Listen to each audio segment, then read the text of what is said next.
All right, everybody, welcome to the week 2 of the LRS draft. Well, today we have Group A kicking it off once again with PvE facing Godmade. This is a pretty hype matchup. I see we have a lot of viewers already, and we also have a sub trend going. So let's kick it off right into draft. We're already ready. All the players are good to go. Let's get it started.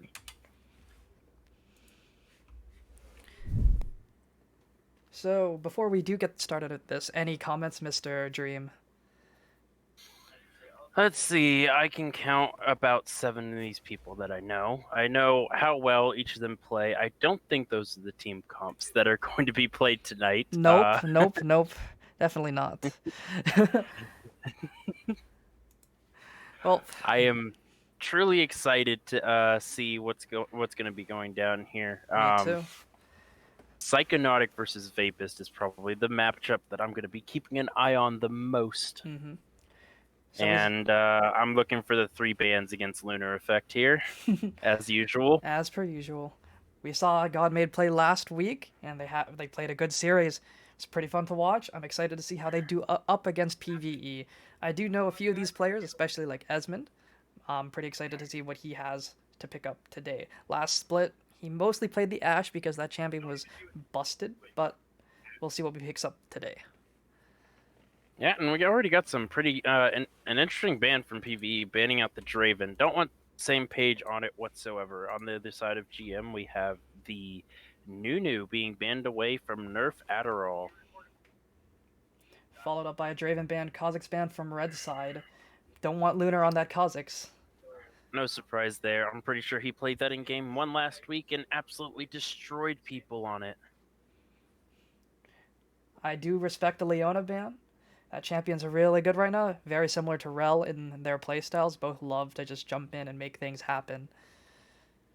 Yeah, and with the Leota ban, I'm interested to see what GM is thinking, what they want to go for. Clearly, they don't want the hard engage that the side of PvE could bring, and it looks like they're hovering the Victor here, which is also good for disengage, as well as engaging, because if you have the Victor and the Leona, which are both banned on the same side, it's such easy hard CC to stun. Uh, don't play me like that, Psychonautic. Hover in the Don't play Cassidon. me like Hover that. in the Cassidon. He's doing it to play us. We know he's not going to pick it, and if he does, it's oh boy. Pretty troll. Cassidon just not doing very well this season. He's had to be buffed a couple times already before the actual season did Uh, drop. People have found a way in the higher elos of play to play him, and that is going with the Everfrost build, sometimes completely ignoring Archangel's staff. And with the Everfrost build, it just locks people down with its active, so that way they can't run away from the Cassidon. I do Meaning like. he doesn't have to expend as much mana to catch up to you. So they do go over time at 50 seconds so far. Um, It's possible there may be a disconnect. Oh, so they do lock in the Volley Bear. Very strong champion. Uh, I don't know if they're going to try either the Bruiser build or the tank build. Both do work. Just depends on where he's going. Jungle prefers Yeah, tank, and top laners love the Bruiser build. yeah, and then there's that sneaking around of the AP build from Ooh. Volibear that absolutely demolishes people's health bars. I don't think they're going to go that. That's a little bit of a troll build. And I don't think they send a top lane into the Gnar. Gnar has a lot of ways to get away from the Volibear and can just easily kite him as long as he's in mini Gnar form. So I Completely don't think agree. he's going to go for the Volibear top. I'm pretty sure it's going to be Lunar Effect in the jungle, which is a little bit weird. Haven't really seen Lunar Effect on the Volibear before. He prefers more of those fighting high damage champions in the jungle, so we may still see a Bruiser Volibear in the jungle if it is going to him. So we do see the Aphelios picked up for PvE. I'm definitely excited to see Esmond play that champion. It's been wrecking a lot of games so far up in the Chinese server and LCK. I'm excited to see how it does here with the Wukong picked up by Godmade over here. Probably looking up for a top lane pick into the Gnar, but it still could be flexed. But I do think it is going top. Yeah, Wukong's a pretty good pick into the Gnar just because the invisibility can avoid the kiting from the Gnar and get on top of him pretty easily. Doesn't really want to be very close to Gnar when he turns Mega, though. Hmm. I definitely think Wukong can run down any mini Gnar any time of the day, but when it's Mega, unless he has his passive stacked up with the extra armor, I think it's a little rough. Yeah, definitely. And looks like we're going over again as the Swain is locked in. I Swain do is love this picked pick. up. And it's an instantly responded to with a Rel. I was actually expecting the Thresh because of how Mm. strong the Aphelios Thresh lane is going to be, but Rel is also really good. And if Rel can get a large pull in with Mega Gnar at the ready, that's a pretty easy stun from the Mega Gnar's ultimate there if he can get it off. So they're banning out the Yone from Freaks. Very interesting to see Yone just not being able to be played quite a few times. I think in a lot of games he has been banned. Pretty high presence. Yeah, he has. He's there's a lot of disagreements going on in League of Legends right now on whether this champion's OP or not. Some people believe he is OP. Some people think that he still needs buff to actually be relevant to the game, along with his brother Yasuo. However, with the ban here, I think PvE leads on the side of he might be a little too OP for the comp they're trying to run with, Hmm. and it just looks like it's going to be the assassin, getting rid of the assassin Yeah, backline diving picks here, getting rid of the Diana, getting rid of the LeBlanc, all really good picks to get rid of here. definitely. Diana has found a good niche with the items so far this season. She is not as powerful as she was beforehand, but I do think she's still a very solid champion, and if allowed to get ahead, it's going to be pretty insane. Yeah, definitely. When this preseason hit, she definitely was hurt because towards the end of the season, after her little mini rework, she relied pretty heavily on the HP boost that she got from Rod of Ages. When that gone, she started to fall a little bit out of the meta. But with the Night Harvester proc on her, all of her abilities, it makes it so much easier to just burst down and kill somebody before they really have a chance to react. And that's how she's found her way back into the meta. So PvE does pick up the Pantheon. I've seen it played both mid, jungle, and top. Just a lot of roles that champion can fulfill. Now with the new mini rework, where his Q no longer slows, but the armor penetration passive on his ultimate is pretty insane. It's very good into champions like the Wukong, like the Volibear. But we did see last week that the Pantheon did not fare very well. No, it did not. And I would say that it could also go support lane, but I don't think Ro can fit in any other role besides support. I don't think she has the necessary damage to solo CS. So that is definitely going to either be a jungle or a mid lane pick, seeing as the Gnar is already picked up here for the side of PvE. But I really like this Taric pick.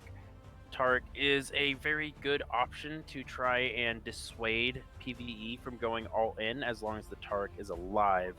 Ooh, the Lucian is picked up in as well. It's very strong. Also known as a pretty good tank killer, pretty good into the Gnar and the Rel, especially since they do get a lot of resistances with their passives, but true damage can't be negated. Yeah, definitely. The only thing that the Lucian has to be a little bit wary of is the Pantheon, just because the Pantheon can block all the damage coming out from him, which could mitigate what this Lucian can do. And seeing as how close range he is, I believe his range is about as far as the Pantheon is just out of range of the Pantheon's stun. So if he gets any closer to that Pantheon, it would spell an instant CC, probably chain CC into death there. And with the Cassiopeia locked in, it's actually going to be even harder for this Lucian to hard engage once these fights start out because of the miasma. Definitely.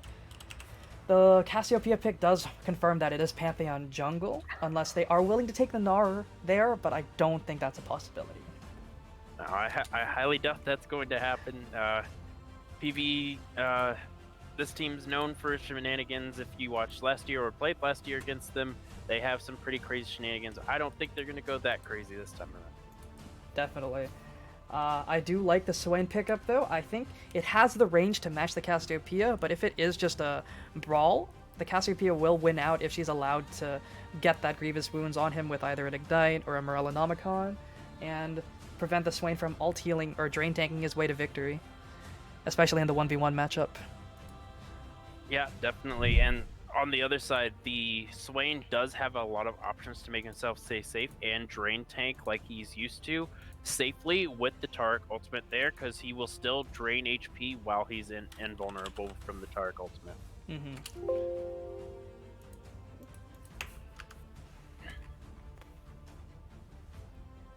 I do like and I respect the Draven ban. I think that champion is in a decent spot right now. Not the best in terms of other AD carries such as Jhin, such as Kaisa, but overall it is a good champion and I like the ban.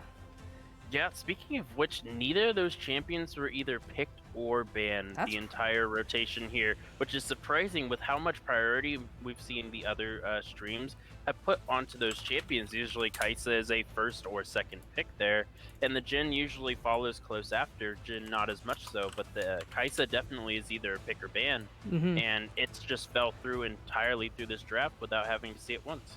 Well, I do think that the Kaisa wouldn't fit as well into their team comp, especially like I think Taric Kaisa is pretty decent with the ultimate. She's able to just dive in, but I think they want to play these fights front to back, and Kaisa doesn't really fare well into those. She loves going into the backline and assassinating squishies, but she just can't do that with a Pantheon, a Cassio, and a Rel sitting on an Aphelios, keeping him alive. Yeah, definitely. It's going to be quite difficult to get onto this Aphelios, and as we've all seen in the LPL and LCK, once an Aphelios starts to get rolling, it's really the end of the game after that. So the DPS that champion can put out with the right weapons is crazy. Like Severum and Crescendum together just is one of the highest DPS ADCs you can get in the game. Yeah, 100%. And with this Rel, I'm expecting them to probably play a little bit of both pretty safe while waiting for ganks from the Pantheon, because while the Volibear is able to do ganks extremely well, the Pantheon is also able to do that just as well. They both have point-and-click stuns there, so... I do think that the Pantheon does have a easier time with the counter engage, especially with that ultimate at level 6. They will have to respect the fact that even if they do perform a gank with that Volibear, that very easy to execute gank, it can be quickly followed up by a Pantheon R just cutting their escape route off as they try to escape after maybe picking up a kill or two. This is actually a little bit interesting. We have the Lucian going into the mid lane, Lucian and it's going to be Swain. Swain AP carry down in the bot lane with that Taric. That's actually really interesting. I do like that little switch up there. I was convinced that the Lucian was going to go to the AD carry role with the Taric, just because the amount of pressure they have on that lane is massive. But the Swain Taric also is no joke either, and it's going to be very hard to actually kill these two because of how much healing they have between each other. The only weakness that Swain does have is low base armor, but it does scale very well into the game, and I don't think Aphelios is able to output the damage that he does need to be able to deal with the innate health bar of the Swain and Taric just constantly sustaining upwards. And Lucian will have an XP lead on the Aphelios too, which makes it a little more difficult for the Aphelios to be able to just run around in teamfights without getting jumped on. Yeah, and Lucian's one of those champions that, despite his apparent weakness at the beginning of the preseason, seems to have come back into his own, especially in the mid lane, and he's taken up his role as one of the more dominant mid laners in the game right now, usually beating out most matchups. I definitely think Lucian is very, very strong.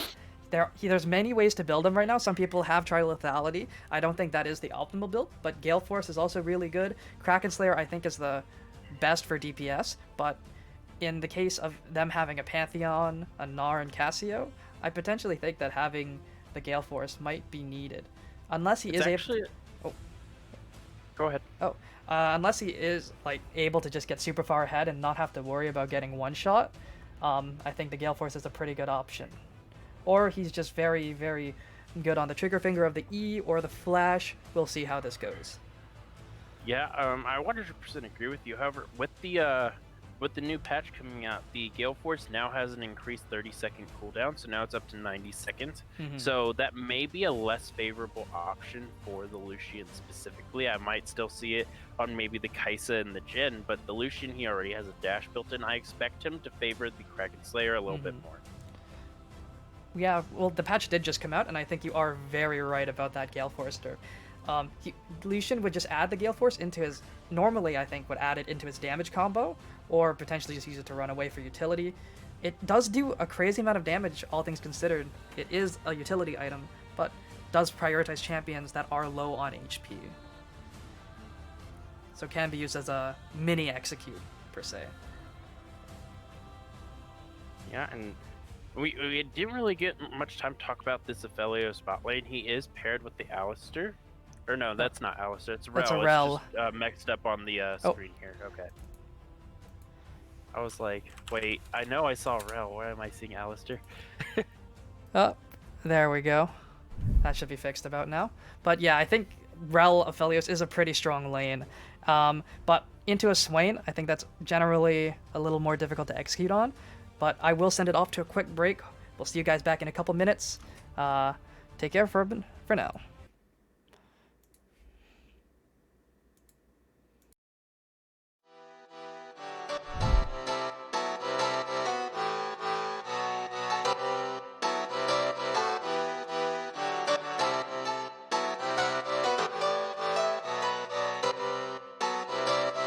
I saw you smile from across the bar. Yeah, she was pretty and so close but so far. She flipped her hair and I thought this can't be true. How does a man like me get someone like you? And then she looked at me and I was confused. Everyone here can't be the one that she'll choose. And I looked back and saw the spark in her eyes. This can't be real, my head's telling me lies.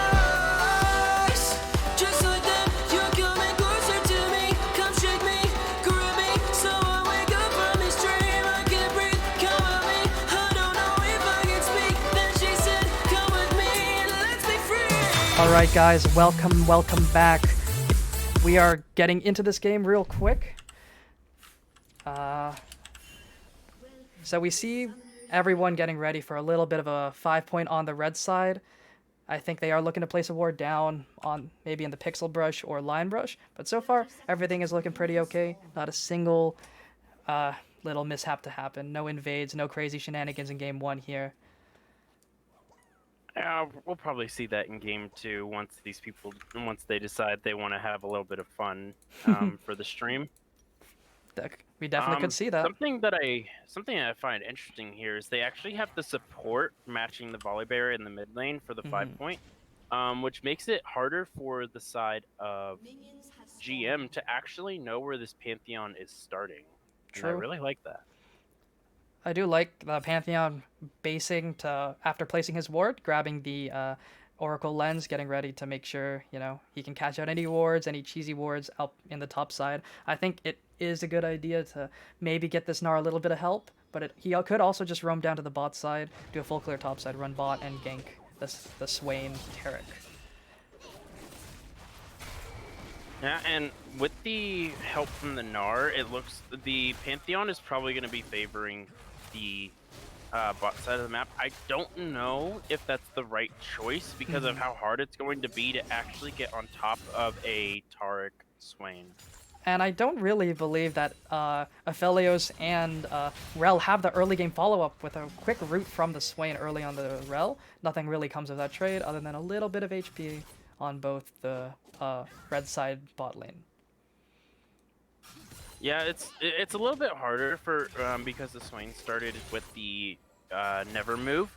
It's a little bit harder for them to actually trade and damage because the big trade coming up, but level 2 is hit first by the red side, but forcing Swain Flash. He is able to get out, trying to land the E, does land it onto the Rel with the pullback, but Aphelios is just able to get so much damage out onto the Swain, and he just loses half his health bar for no reason. I don't think they were expecting them to hit that level 2. No, I don't think so either. They didn't. The wave was still at an even state. I'm pretty sure they thought they were going to hit level 2 first, and that's why they started to go a little bit more aggressive. And then the Aphelios Rail hit level 2 and immediately engaged on them. And it... Ooh. Little small trade over there. Yeah, Swain I'm has actually already surprised. used 1 potion, which is pretty dangerous. He does hit land the E on the Rel, and the stun from Taric does land, but Rel is just able to mount up and just run away with that extra move speed. And while we're at it here, let's go ahead and take a look at these rune choices here. We have the Swain picking up the Conqueror.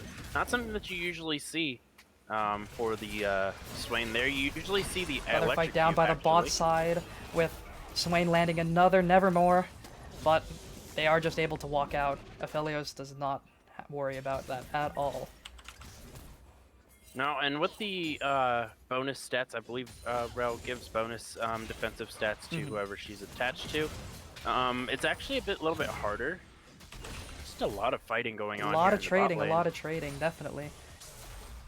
A lot of trading in every lane. Vapist has gotten pretty low so far, though. He's already forced to pop the potion, but the Wukong has also popped 2 potions and a biscuit. Or 2 corrupting stacks and a biscuit. The Gnar has no more sustainability besides the fleet footwork in that lane, where the Wukong, it has already taken it back, picking up the Ruby Crystal and boots, just so that way he can have a little bit more survivability and movement speed to catch up to this Gnar. I actually really like that buy. But going back to the rune choices here, the Conqueror on the Swain is a little bit surprising. I'm used to seeing Electrocute just because the bonus damage and how easy it is to proc there. And on the other side, I'm actually surprised that the Cassiopeia decided to opt for Conqueror over the fleet footwork. Or the phase rush. Oh, Or the phase rush. flash, a trade just turned into a flash blown from Can of Tin out there. Almost dying to the Lucian, but they do trade Ignite and Flash, and I think overall that's pretty worth for the mid laner of the side of of GM. Yeah, Cassiopeia isn't a very mobile champion, can't even buy boots. Obviously, it's built into the passive, can gain movement speed throughout the game, but without that flash and the amount of mobility that Lucian has, it actually will be quite difficult for the Cassiopeia to play upwards in this lane, especially with Volibear creeping around in the corner. They might have spotted him on that ward, so they know he's at his chickens there. As a rather large wave is pushed into the Wukong here on the top side. He's already there, going to catch that up really quick. So GM is just going to sacrifice the dragon over here. Their bot lane does have priority. The Swain did need to take it back because of, just blowing his mana on trying to push the wave from earlier.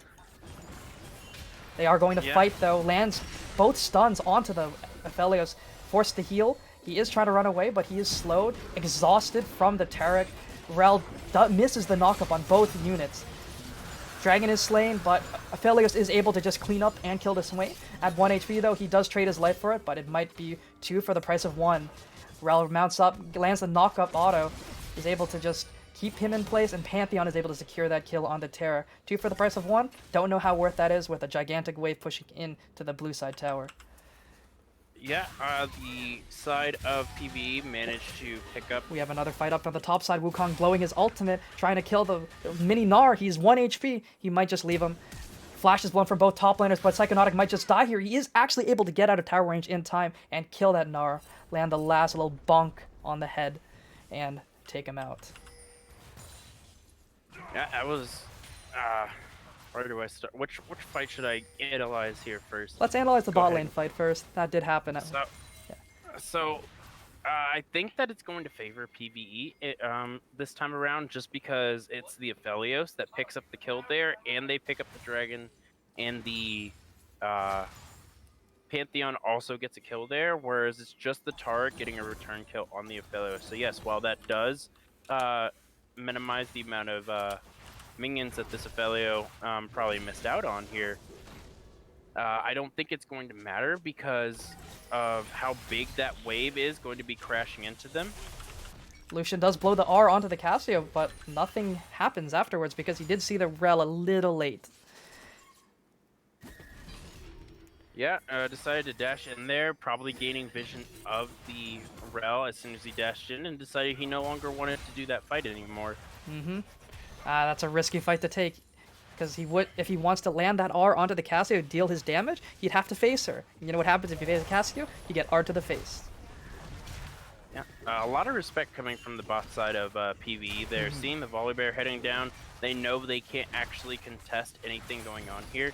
But now we have four man. members. The On the Pantheon. bot side, Pantheon is already in. The turret is disabled by the Volibear. Aphelios is just destroyed by the Volibear, mauled to the face. Rella's about to die too. Swain is popping off here, able to land all his skill shots and just make sure that the Pantheon does die. The Cassiopeia does miss the R and just is forced to run away, while there's a gigantic trade happening in top lane, which cost Vapist half his health. Clean dive, though. Everybody decided, yeah, definitely. Everybody decided to hit their go buttons all at once. We saw the 4-man roaming down from the side of PvE, but in the end, it is the side of GM that actually wins out on that engagement. Now getting about a 2,000 gold lead here at the 8-minute mark and taking away the blue buff, perhaps. Yep. Going ahead and smiting that away. Just a lot taken away from the side of PvE there. It's just really starting to put them a little bit behind here. I don't think they were expecting the Volibear to have 6 at the time. I think Pantheon hit 6 midway through that dive and was able to R in afterwards, but there's an engagement happening on the top side. Nard into the tower, and he does take out the Wukong. I don't think Psychonautic had track on that Nard timer. Yeah, I mean, I guess he just wasn't paying attention to that giant red bar that's below his health bar there. Yeah. You can see how you get the two mixed up. You can never dive at Gnar when his Gnar bar is fully red. Correct. And because of that, that means that Pantheon picks up the Rift Herald here, which denies it away from the Pantheon, who could have easily picked up, or not the Pantheon, the Volibear there, who could have easily have picked it up and taken it bot side for a free turret. Considering it's already on 2 plates, it would have been pretty free, but unfortunately they are forced to give that objective. We do have an Infernal Drake spawning in about 1 minute, so I'm excited to see if Psychonautic forces the Gnar to walk and give up wave, because he does have TP advantage. So if he can just shove waves, force the Gnar under tower, he might just force the Gnar to either hold up topside or walk down and lose out on minions and experience. Yeah, and with the Cloud and Inferno Soul, this does mean that it's going to be, or Cloud and Infernal Dragon, it will be most likely be the Ocean Soul here. If my dragon checking is correct here. If not, I will adjust it, but I'm pretty sure it is the Ocean Soul. I think coming in for this game. With the new items coming in from Season 11, Ocean Soul is a little less powerful, mainly because that 60% Grievous Wounds from a lot of the healing debuff items is pretty insane and almost negates the healing completely. So it's very easy to itemize against it now in this new season, compared to last season where you only had 30% Grievous Wounds applied from items. See, usually I would agree with you, but I've been the subject of a few too many Yasuos and Yones that have healed 200 plus HP with Grievous Wounds on top of them, so... Well, they do just take the no roams from either top laner. Volibear does use his R jumping in onto the Pantheon, but Pantheon just ease away, gets that movement speed, and is able to run and keep his life. He does blow his flash, though. He does. I don't know if the flash is necessary. He did have the Cassiopeia to put the miasma down, and he did avoid the damage from the Volibear. That might have been a bit of a premature flash there. I do agree with that flash being a little unnecessary, but I guess safety first before anything. You don't want to give any more leads over to the other side, considering they are at a 1.4k gold deficit, or a little bit less than that now. Yeah, actually pretty impressive there. The side of missing the throw there, but at one point it was a 2,000 gold lead, and to be able to mitigate that down to 1.4 or 1.2. Oh, Gnar just lost his Mega, and Psychonautic is jumping onto him. Using that move speed from his R, he is just able to kill him. Pantheon does follow up with the Grand Starfall, trying to run at the Wukong, but I think he's able to just get away with his E and W. Yeah, and the Pantheon actually blowing his ultimate there. I think at that point the Gnar was just a little dead. There's not much he could do. He was in mini form, lost all those extra resistances, and is just a free dive for the Wukong. Although they both do blow flash, so it is an exchange of summoners for the top laners, with the kill going over to Godmade. I'm actually a little bit surprised with the itemization from the Gnar here. Are they going for the It's looking like a stride breaker. The Gourd Drinker? With that does Hearthbound that- Axe, it is looking for a stride breaker, but Swain uses R, is looking to go in onto the Rel, but is not able to confirm the kill. Yeah, gotta be more aware of what the guns that the Aphelios has, because if he has that Gravitum up, it's really hard to actually go hard in on them like that. It's very good as both disengage and engage can work both ways. Yeah, and oh, we haven't talked about the bot lane items here. We have Berserker Greaves finished for the Aphelios. He's sitting on 2,000 gold though, but the Swain wanted to engage before he went back because he already has his Leandri's Anguish. Yeah. His full mythic, very strong item, although it's not super great in the early game because it's very reliant on AP ratios to actually do damage. Oh yeah, and we were talking about the Gnar itemization. The little blue item, the Hearthbound Axe, does build into Stridebreaker. If I did see a Kindle Gem, I definitely think he was going for the Gore Drinker. Yeah, and if that were the case, I definitely disagree with that. I don't know why somebody would build Gore Drinker on Gnar. I don't think it does very well on him. However, the Gore Drinker on the Wukong is a different story. Completely agree with that. I like the itemization from the Cassia with the Lost Chapter tier and the Seeker's Arm Guard, one of the most efficient items in the game. We do see a fight going on in the bot side, forcing the Terakar out, running into all three. Pantheon is able to confirm the kill on the Swain. Cassia is able to R3. Oh! Wukong is able to flash in with the R. Gore Drinkers to get his health back and just kill the Pantheon and the Rel. We do see a bunch of TPs blown. No TP advantage to either side overall. Beautiful R from the Cassiopeia, but well played from both sides. Yeah, the Cassiopeia's art teleport is still up, actually. So we will have that for the... I don't think the Cassiopeia will use that in a team fight. Usually uses that to get back to lane, but now that we're at the 15-minute mark, probably going to start split pushing with that once these turrets start to go down. It's becoming more and more apparent, though, as this game goes on, that dive, which worked earlier in the game, no longer is viable. Despite them succeeding to kill 2 people, it was a near-death sentence for almost all of them. It could have turned out a lot worse if the Fed Wukong wasn't there to turn the tides of the fight. It was a 2-for-1 in the end, in favor of Godmade, but it could have been a lot worse if Wukong was not there. Yeah, and Wukong has to be a little bit careful there. The Pantheon is roaming around up here. He does have his ultimate here. Going for his Krugs, but he can respond to an engagement on the Gnar immediately as long as he is there. And the moment that this Wukong uses his invisibility, he's vulnerable to a gank. If he is able to be seen without that W, he can just get jumped on. Mega Gnar is used though, so we might see a little fight going on here up in the top side with the Pantheon still being, I think, in R range. Not too sure. No, I think he is no longer at until he hits level 11. 16. Oh, 16? I don't think it gets any larger, does it? I think it does a little bit, but you're probably right about it not mattering all that much considering how far he is. Yeah. And the side of GM manages to pick up this dragon fairly easily here. One step closer to Soul. Yeah, Infernal Ocean, 2 pretty good dragons to have here. That small 10% ultimate CDR on the movement speed is okay, especially for the Pantheon with his ultimate. Just that extra 10% CDR so he can ult a little bit more often is pretty nice. The Cassiopeia benefits from it as well, but other than that, they really need to start getting onto these dragons here. They've now let 2 go in a row.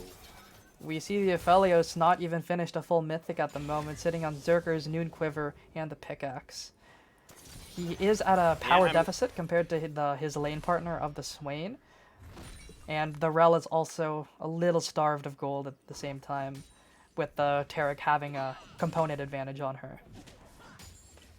Yeah, and without any wards here, this is a good opportune time to go back.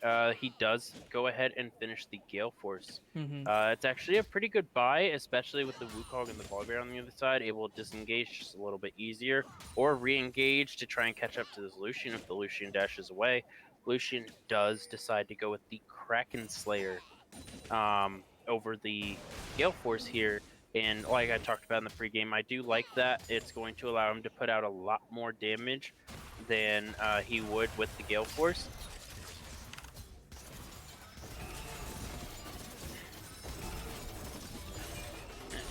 Still, Oh, there's a big fight going on at the bot side. Tarek R is used.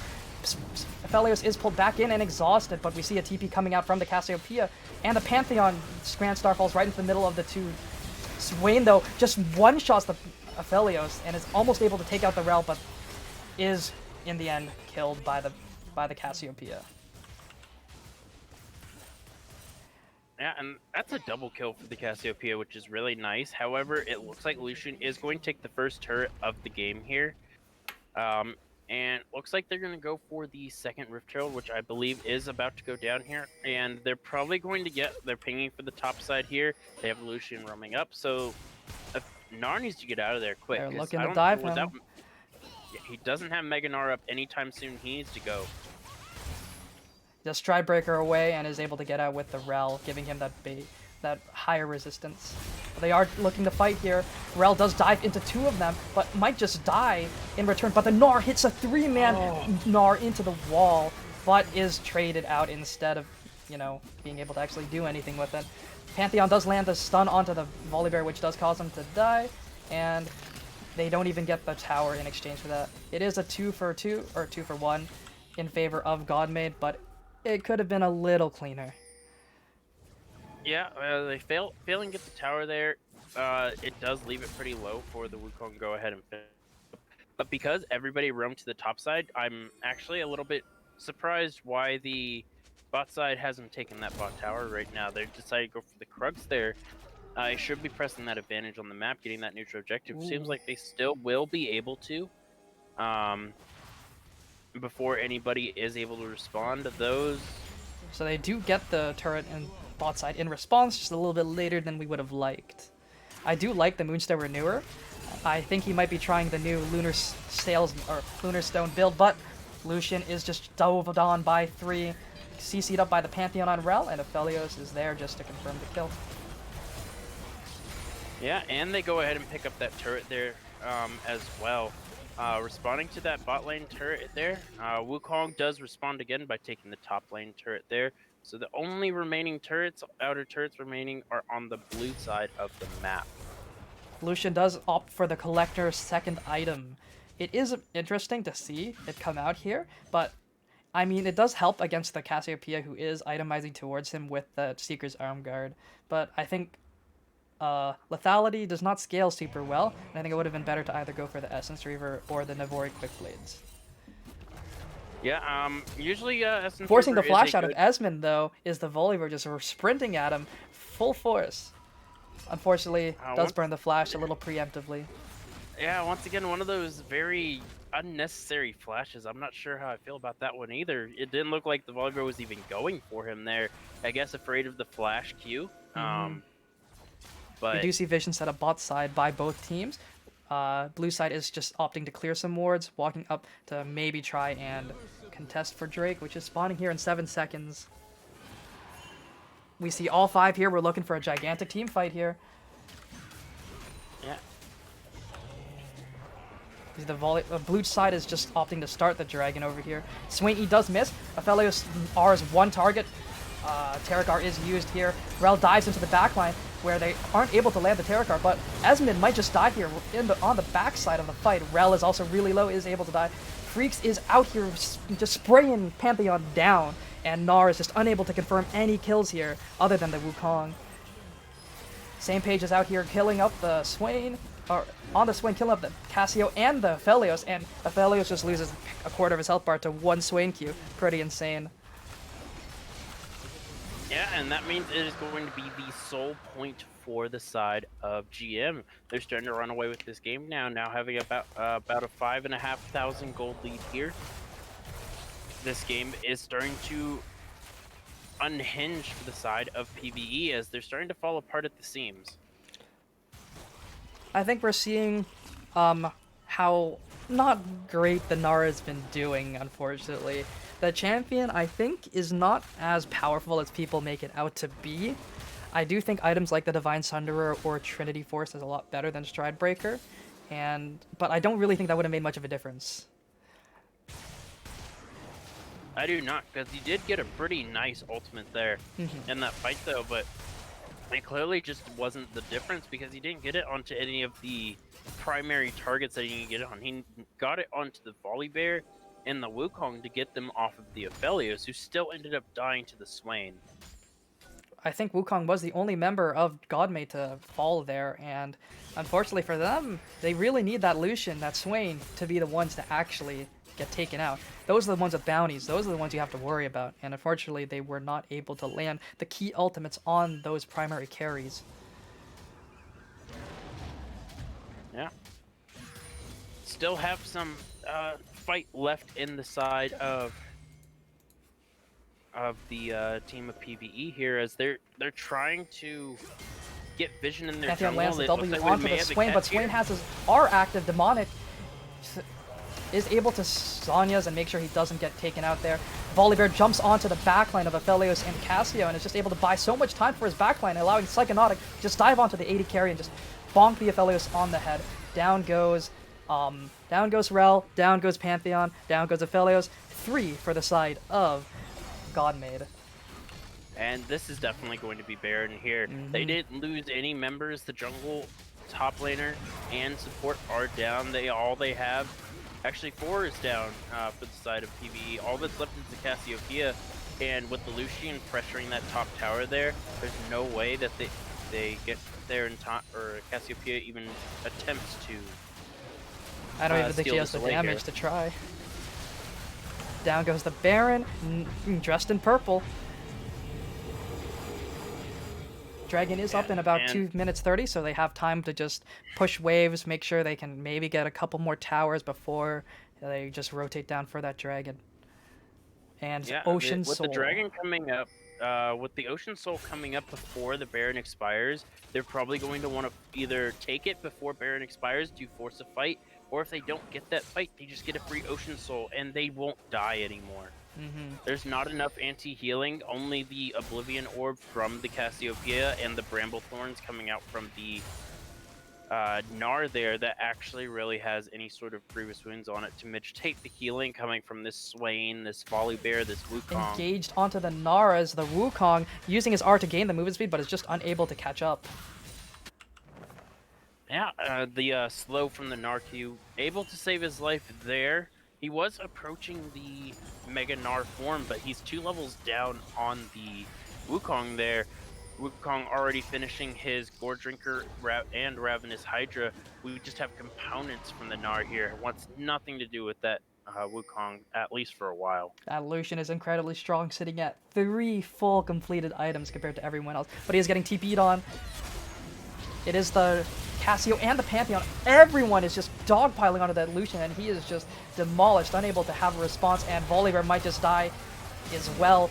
Here comes the Taric, though, is able to give the R to Volibear, make him invulnerable. Down, Psychonautic is able to just take out the Rel on the backside, and he's just able to take out the Cassio, going for 3 potentially, but is unable to hop onto that Gnar. Although he might just get the Pantheon. Pantheon is forced to burn the Flash and W onto a minion to make sure he is able to get away, and burns the E just to get that extra movement speed. Yeah, pretty good disengage there. They managed to pick out the Lucian there, but the Volibear was just too tanky for them to be able to take him down in time for the rest of GM to collapse, and that means they get another turret. And with the dragon spawning here in 20 seconds, the Lucian will be up long before the Cassiopeia, which means it's probably just a free Infernal Soul for the side of Godmade. Yeah, I think at this point, Godmade is just throwing their wallets at PvE, and they're just unable to respond. No interest in the bank accounts of them. But they are looking to contest that Ocean Soul. They might have to in order to hope for that win. Swain is stunned up by the Pantheon and is chunked out, but the Guardian coming out from the Taric as well as the heals, he's just not taking any damage. And Pantheon does Gore Drinker to get a quarter of his health back, but he is just, in the end, taken out.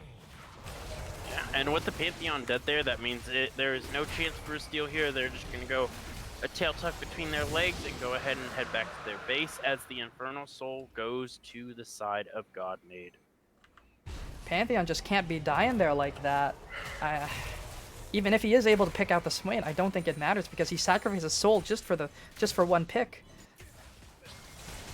Yeah, and now that they have the Infernal Soul, it's just so difficult for them to actually get on this backline and kill them unless they get a pick like they did on the Lucian there. And even then, he might be able to or survive long enough just to get away. The Lucian is going for a pretty interesting build here, picking up the Infinity Edge after the Collector there, not opting for the Navori Click Blades or the Essence Weaver like we're used to seeing. I think he's just opting for raw damage at this point, and at this point he can build anything he wants, and he'll just be able to kill everyone. Yeah, the Cassiopeia is probably their one bright spot on the team right now. This Aphelios hasn't had a good showing, only on the 2 items versus 3 for the Swain here, but the Cassiopeia is the late game scaling champion, and if this game does go late enough, it will be difficult to actually fight against a fully built Cassiopeia. Overall, GM is a very low range comp, and it would be difficult to play out if the Cassio is able to get where she wants, but unfortunately I don't think they have that kind of time. Yeah, it looks like the Cassiopeia is trying to finish that Seraph's Embrace as quickly as possible so she can go ahead and finish the Morella Nomicon, try and get some increased healing cut there. The Gnar still has components, hasn't finished a single item yet. The Cassiopeia does have enough gold to go ahead and go back, and I believe we'll be able to finish Seraph's Embrace here.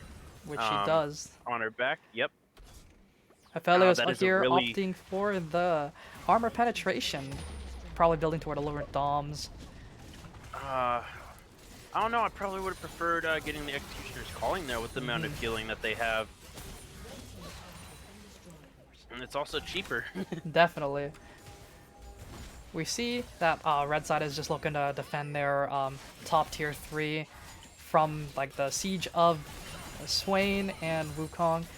I honestly think they could dive it if they did have a big enough wave, but I don't think it's worth the risk and the shutdowns. Yeah, and if it goes very wrong with the Baron spawning here in 30 seconds, if they failed that dive, then the game could just flip on its head right then and there. Completely agree with that. If they misplay with this gigantic gold lead, give up all these shutdowns, it could be lights out if they play it improperly. I think they have a couple mistakes to make, but it's not a done deal just yet. Yeah, they're sitting on a 12,000 gold lead here. They have to make a lot of mistakes Fight here. hopping like over, Lucian. Lucian is able to just chunk the Rel to half HP, but it doesn't really matter because he is forced to burn the flash to save his own life. Yeah, he burns the flash, the ultimate, and the Tark. The Tark does not use ultimate, just his heal. I thought I saw the animation for his ultimate. He there. did My go bad. the Lunar Stone build that Mr. LS himself has started preaching. Moonstar Renewer and Staff of Flowing Water, that is a crazy amount of healing and crazy amount of AP given to every champion. Wukong, though, looking to dive onto the backline with the Terracar, is able to jump on the Rel, but Rel, it doesn't really take all that much damage. But Holy Bear is jumping onto the Cassio and the Aphelios, and Wukong's just spinning to win, and he's able to take them all out. Lucian on the backside, though, is just able to do all the damage to the front line, and unfortunately, that Gnar, that Pantheon, just cannot do their job, as we do see the Cassiopeia leave the game. I think the Cassio, or Yandeton there, thinks this game's pretty much over. That was a 5-for-1 there. And it looks like they have a large enough minion wave to go ahead and end the game here. I don't think they're going to be able to stop them. Death timers are too long. The only one responding here in time is the Rel. Only hope is to remove that those minions, but I don't think it's going to be in time. With the Nexus exposed, yep, this looks like it's going to be GG as game 1 goes to Godmade. Yes, sir. That's game, and unfortunately for the side of PvE, they will have to go back to the drawing board to see what happened. Yeah, I really liked the thought process that they had going into this game, but they weren't able to execute it against the amount of answers that the side of Godmade had. Yeah, I completely agree with you there. The Gnar was unable to make the impact that everyone was hoping he would have. I mean, I do like Gnar in a vacuum, but I think it just wasn't a great matchup for him. He was counterpicked, though, so I do understand why. But unfortunately, the two carries, or the two champions that were supposed to make the biggest impact and help out, were the Pantheon and the Gnar, and unfortunately we're not able to make that impact. So real quick, we're going to send it off to break and give you guys some time to vote for your player of the game. Go ahead and look at the damage charts really quick. Oh yeah, let me take a look at that over here. With the Swain popping out an amazing 23k damage. It's pretty crazy how much he was able to do, even with the Lucian being so fed. Yeah, So, I actually expected the Lucian with the Kraken Slayer to do more damage than everybody else, but it was that Swain just popping off on everybody, honestly. that's very true. Now we're just going to send it off to a quick break while you guys take a vote. See you guys in 5 minutes.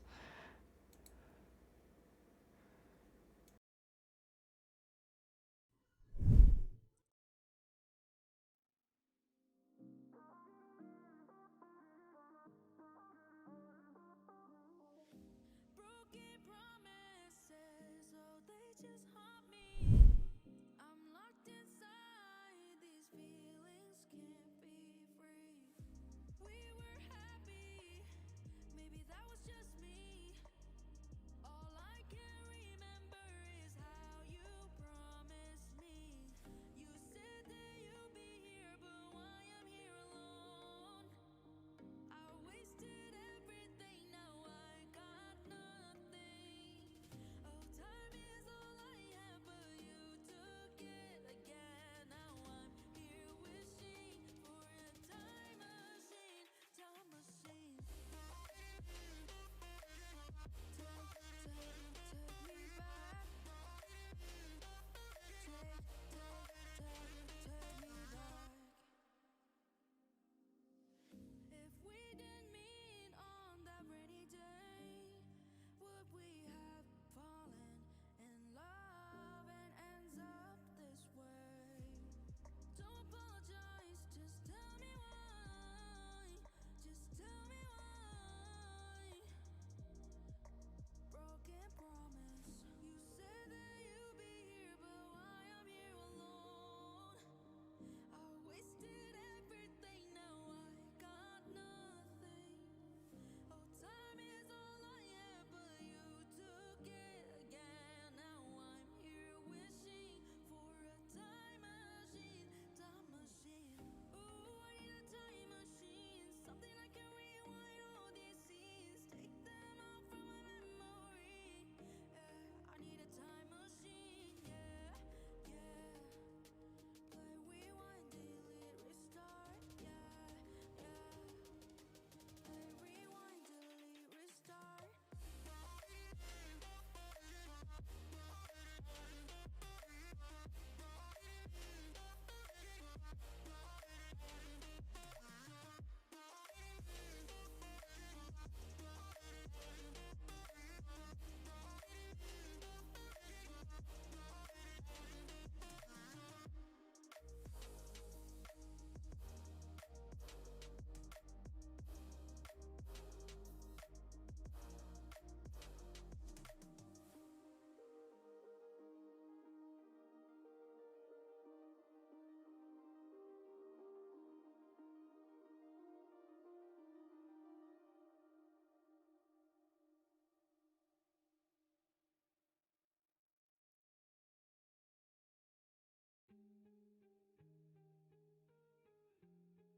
I know it's been a while since I left you.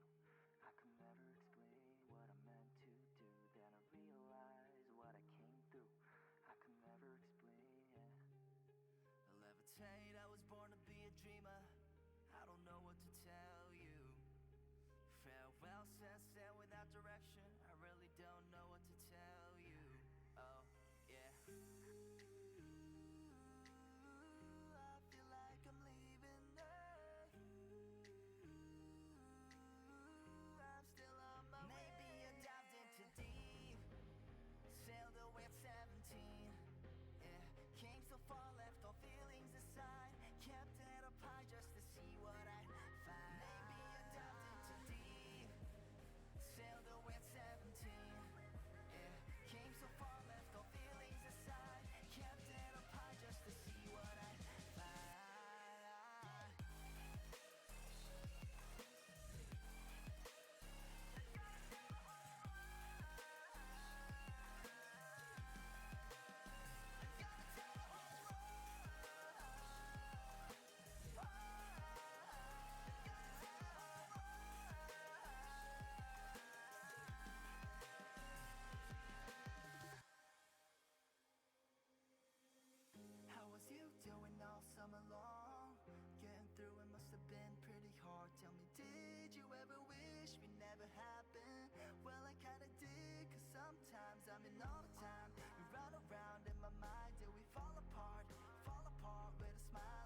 All right, guys, welcome back to my little analyst desk we have here. So, you guys have voted for Mr.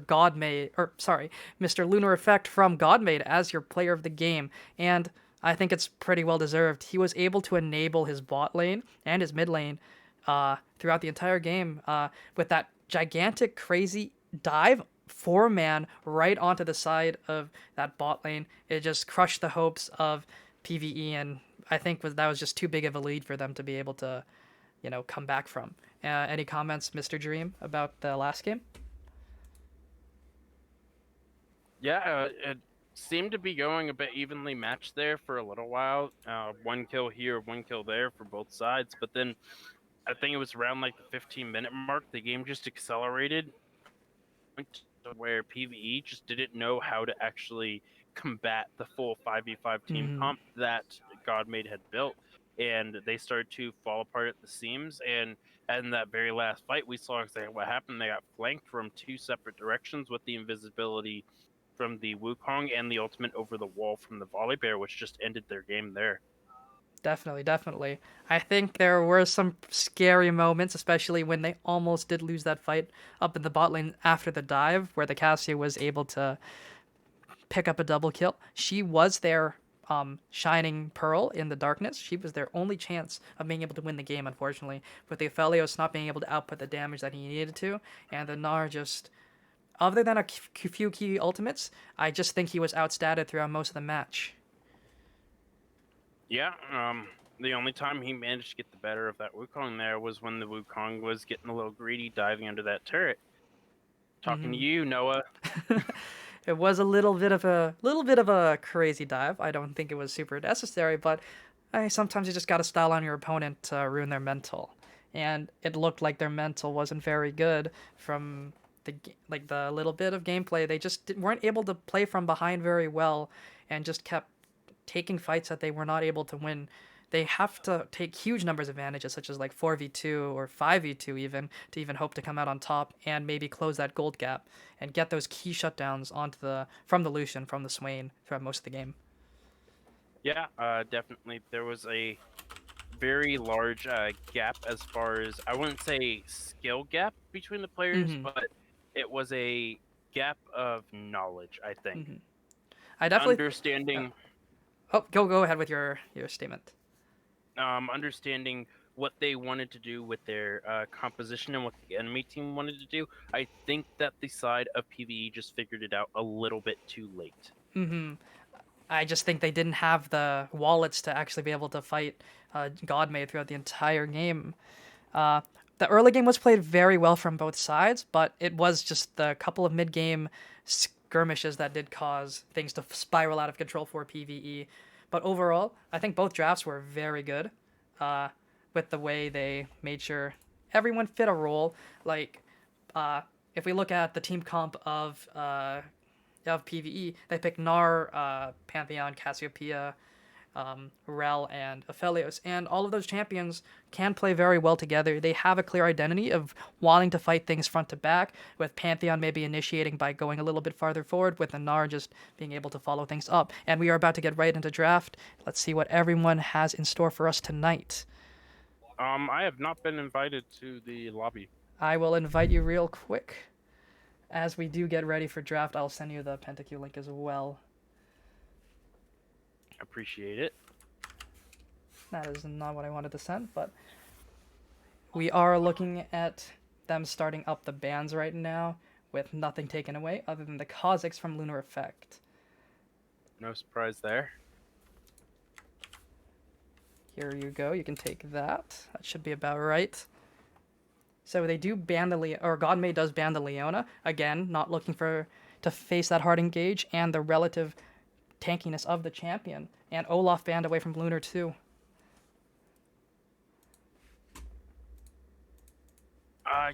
Yeah, the looks like they're hard targeting Lunar Effect's pool right now, which is no surprise there. They're not opting for that Draven ban there. Maybe perhaps trying to bait them into picking the Draven. Maybe they have an answer for it. I do think Draven does have some answers, especially in the forms of poke. You could go potentially with like a Xerath support or something along those lines. But I don't think those champions are super strong in the bot lane. I think they're more suited towards the mid lane. But poke ADCs like the Ashe, like the Ezreal, are fairly decent into the Draven. We do see the Taric banned away from Godmade once we saw what happened last game. I completely understand why. The combination of Moonstone Renewer and Staff of Flowing Water, or as LS would call it, the Lunar Stone combo, is just very, very strong. And PvE does first pick the Pantheon this time, taking it away from Mr. Lunar Effect. Yeah, going ahead and getting rid of that free invulnerability there might make these dives with the Pantheon a little bit easier. They're saying that that was the issue in the last game. Get rid of it, and we'll deal with whatever else that Godmade has for us. I wonder where it could go. It could go either top, mid, or jungle. We'll have to wait to see what other picks they do come up with to determine where this Pantheon actually is going. I am still not in the lobby for the Oh, game. here we go. This should be... Oh, wait. Why can't I invite you? Because the teams are filled up. One of the players, the support has dropped down really quick. Okay. There it is. There's the Kaisa that was missing from last game.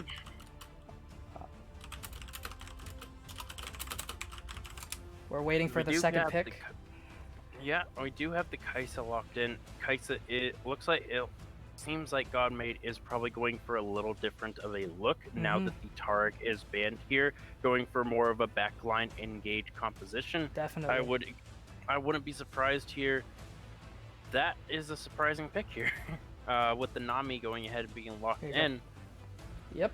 The Nami Kaisa with the Samira in response. Oh. Samira Alistar in response. Very interesting.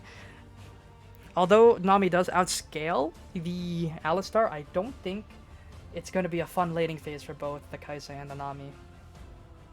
I'm pretty sure PvE's opting into going straight for the this Nami here, getting her off the board as many times as possible and keeping this Kaisa as far down as possible so that way she can't actually take control of this game and run away with it.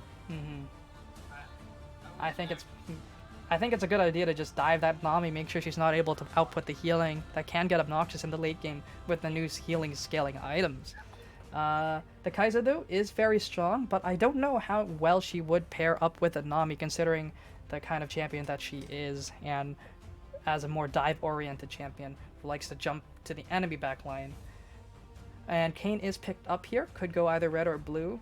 Either way is a very strong champion if he's allowed to do what he wants with that full clears and not getting invaded. But Pantheon is a stronger duelist early, but Kayn definitely outscales him. Yeah. The Nami does have some ways for the Kaisa to actually get into the backline. The Nami ultimate, since it is a knockup, will give procs to the Kaisa for her to ult the backline, as well as the bubble being able to, I guess it counts as a suppression or a stun and a knockup, or is it just a stun? It's a knockup as well as a stun. Okay, that's what I thought. So you can Yasuo R off of it if they really want to, but I don't think we'll see any Yasuos this game. Going ahead and banning the Wukong out, I do like that adaptation there, and the Kennen there. Really doesn't want Psychonautic playing on anything that he feels like playing. However, knowing Psychonautic, he will play it in the top lane. Yep. I won't say its name because it might trigger him and he'll pick it on instinct.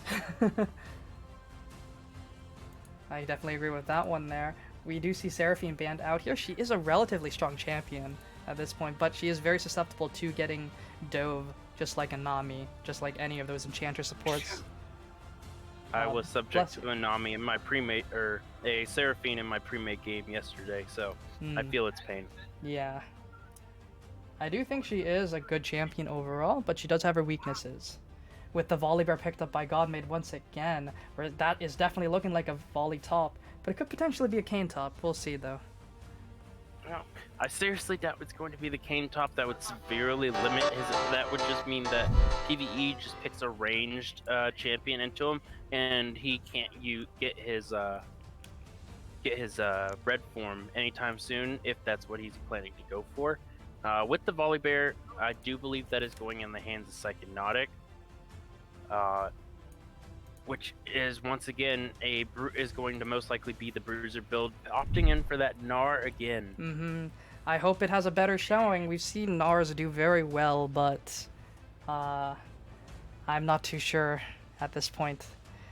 But I think the Wukong is a little bit of a difficult matchup, so getting rid of that might enable Vapus to be able to just actually take over with the Gnar. Yeah, shall and see. the Gnar is going to have a much easier matchup into the Volibear there, able to easily kite him and keep him away, which is why they decided to pick him up after the Volibear is picked up. And going ahead and picking up that Syndra there as well. I really love the Syndra in the current meta right now. She doesn't seem to have gotten stronger or weaker. She's still just a very solid pick in the mid lane, really filling that control mage niche as well as that burst mage niches. In response, they pick the Xerath, able to outrange that Syndra, maybe stop her from getting that farm, getting that level lead that she likes to by forcing her laners out. So we'll see how this goes. Yeah, the Xerath does have to be careful though, because the max range of the QE can reach the Xerath at his max range with his Q if he's not paying attention, and he is severely slowed while charging up that Q, which means if Syndra catches him doing that, she can easily Q stun him and burst him down before he has really a chance to react while he's charging that up. But I think Syndra might have a little bit of a difficult time considering the fact that there is a Kayn and a Volibear running at them with a Nami tied behind them. Yeah, of all the people there, the Syndra will have the easiest time disengaging with that because of the QE combo, but other than that, once that's down, she really doesn't have any way to escape from any of these ganks that could come down from the top or the jungle there. With those nerfs that did come through a couple patches ago, or not a couple patches ago, more like maybe a couple months ago, that Syndra E is on an incredibly long cooldown now, so it's a little bit more difficult for her to peel for herself if she uses her E in the wrong way. Yeah, definitely. It can also be the reason why PvE wins a fight or loses a fight. It's just such a powerful combo ability that the Syndra has innately, that it can decide fights whether used properly or improperly.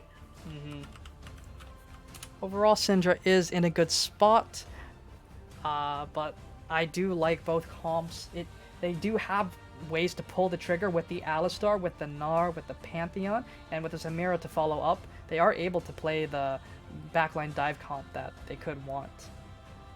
But the Syndra is a little unable to play with that due to the way she has to play for setup with her Q being in position before she actually is able to follow up on and engage, like the Samira would be able to with her E.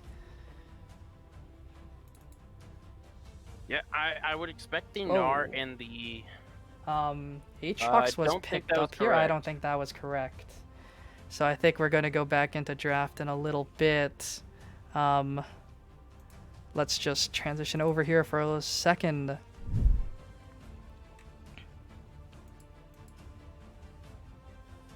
While we wait for them to reselect their champions. And then return back to their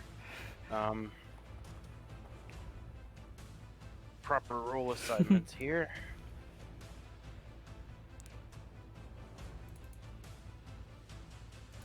Overall, though, I think both comps look like they have a way they want to play, but there are a couple champions that don't really fit the ideology. So yeah, as we transition back over, we can continue with our a few bans were replayed once again. Yeah, the most jarring to me, once again, like we saw last week, is the Xerath in the mid lane. As we saw, it did extremely well despite our reservations about it being picked as the type of comp they did, and it's being done again. It seems like the side of Godmade wants to have everybody running at you except the Xerath, who wants to sit in the back. But on the same page, the side of PvE pretty much wants to do the same thing with the Syndra sitting in the back as Exactly. So they both have that single off-piece mid-mage this time. Very interesting to see. But considering what we saw last week, that Xerath was very strong, was able to do what he wanted, and in the end was just able to 1v1 those melee champions that no one would have thought a Xerath would be able to. well. Yeah, this game is going to be probably more of a bloodbath than the previous one, which is saying something because there was constant fighting every 5 seconds. Constant trading, constant battles, constant summoners blown. I don't think there was a single moment other than the early game where everyone's summoners were up at the same time. No, just when the wonderful announcer says that minions have spawned, that was the last moment when everybody's flash was still up. It was definitely fun to see just everyone going out for brawls. Definitely very exciting to cast.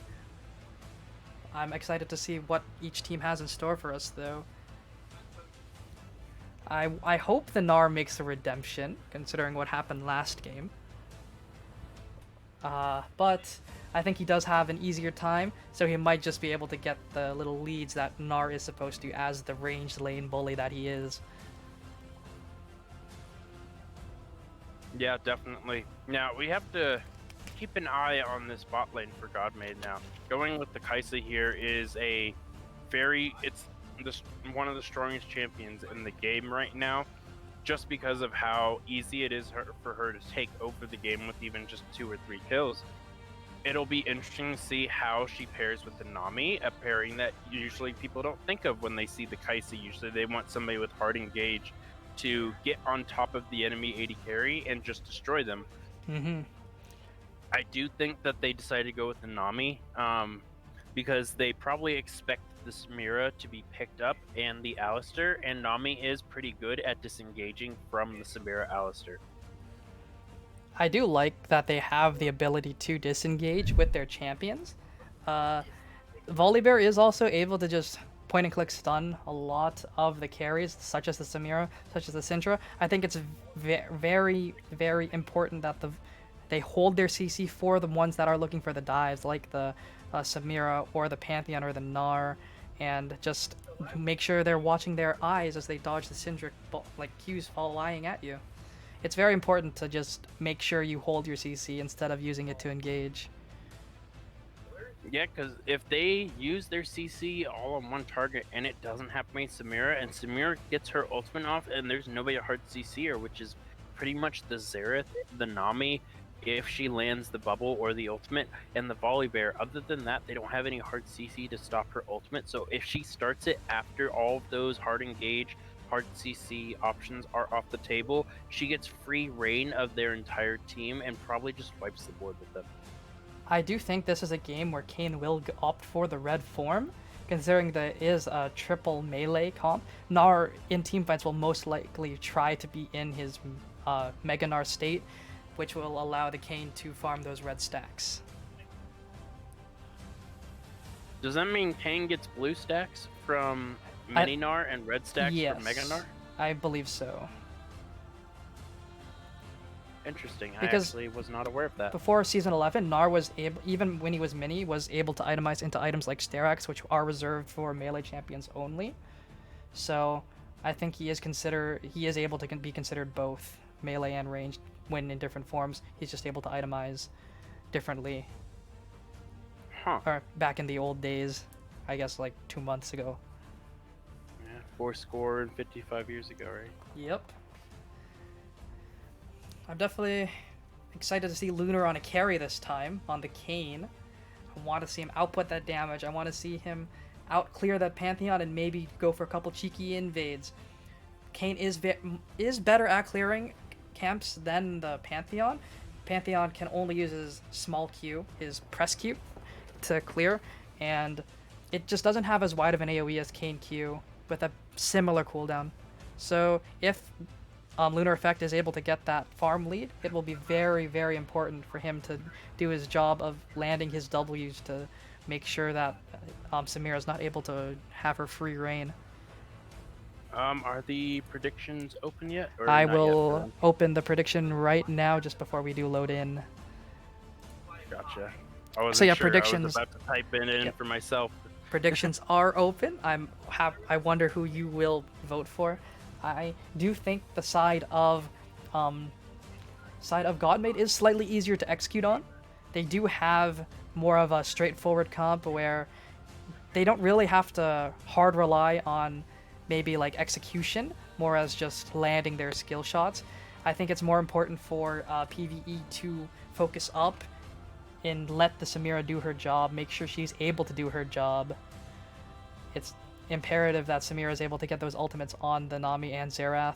Otherwise, I think it's an easier time for the Kayn, Volley, and Kai'Sa to rip through the backline of PvE.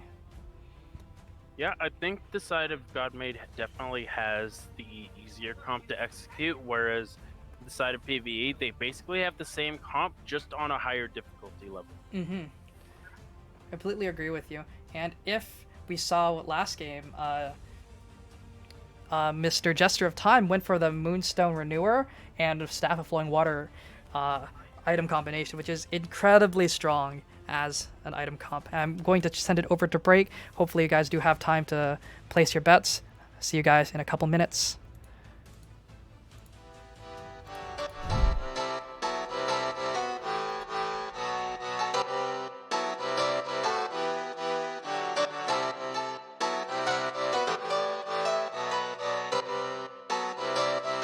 I saw you smile from across the bar. Yeah, she was pretty and so close but so far. She flipped her hair and I thought this can't be true. How does a man like me get someone like you? And then she looked at me and I was confused. Everyone here can't be the one that she'll choose. And I looked back and saw the spark in her eyes. This can't be real, my head's telling me lies. Just like that, you're coming closer to me. Come shake me, grab me, so I wake up from this dream. I can't breathe, come at me. I don't know if I can speak. Then she said, come with me and let's be free.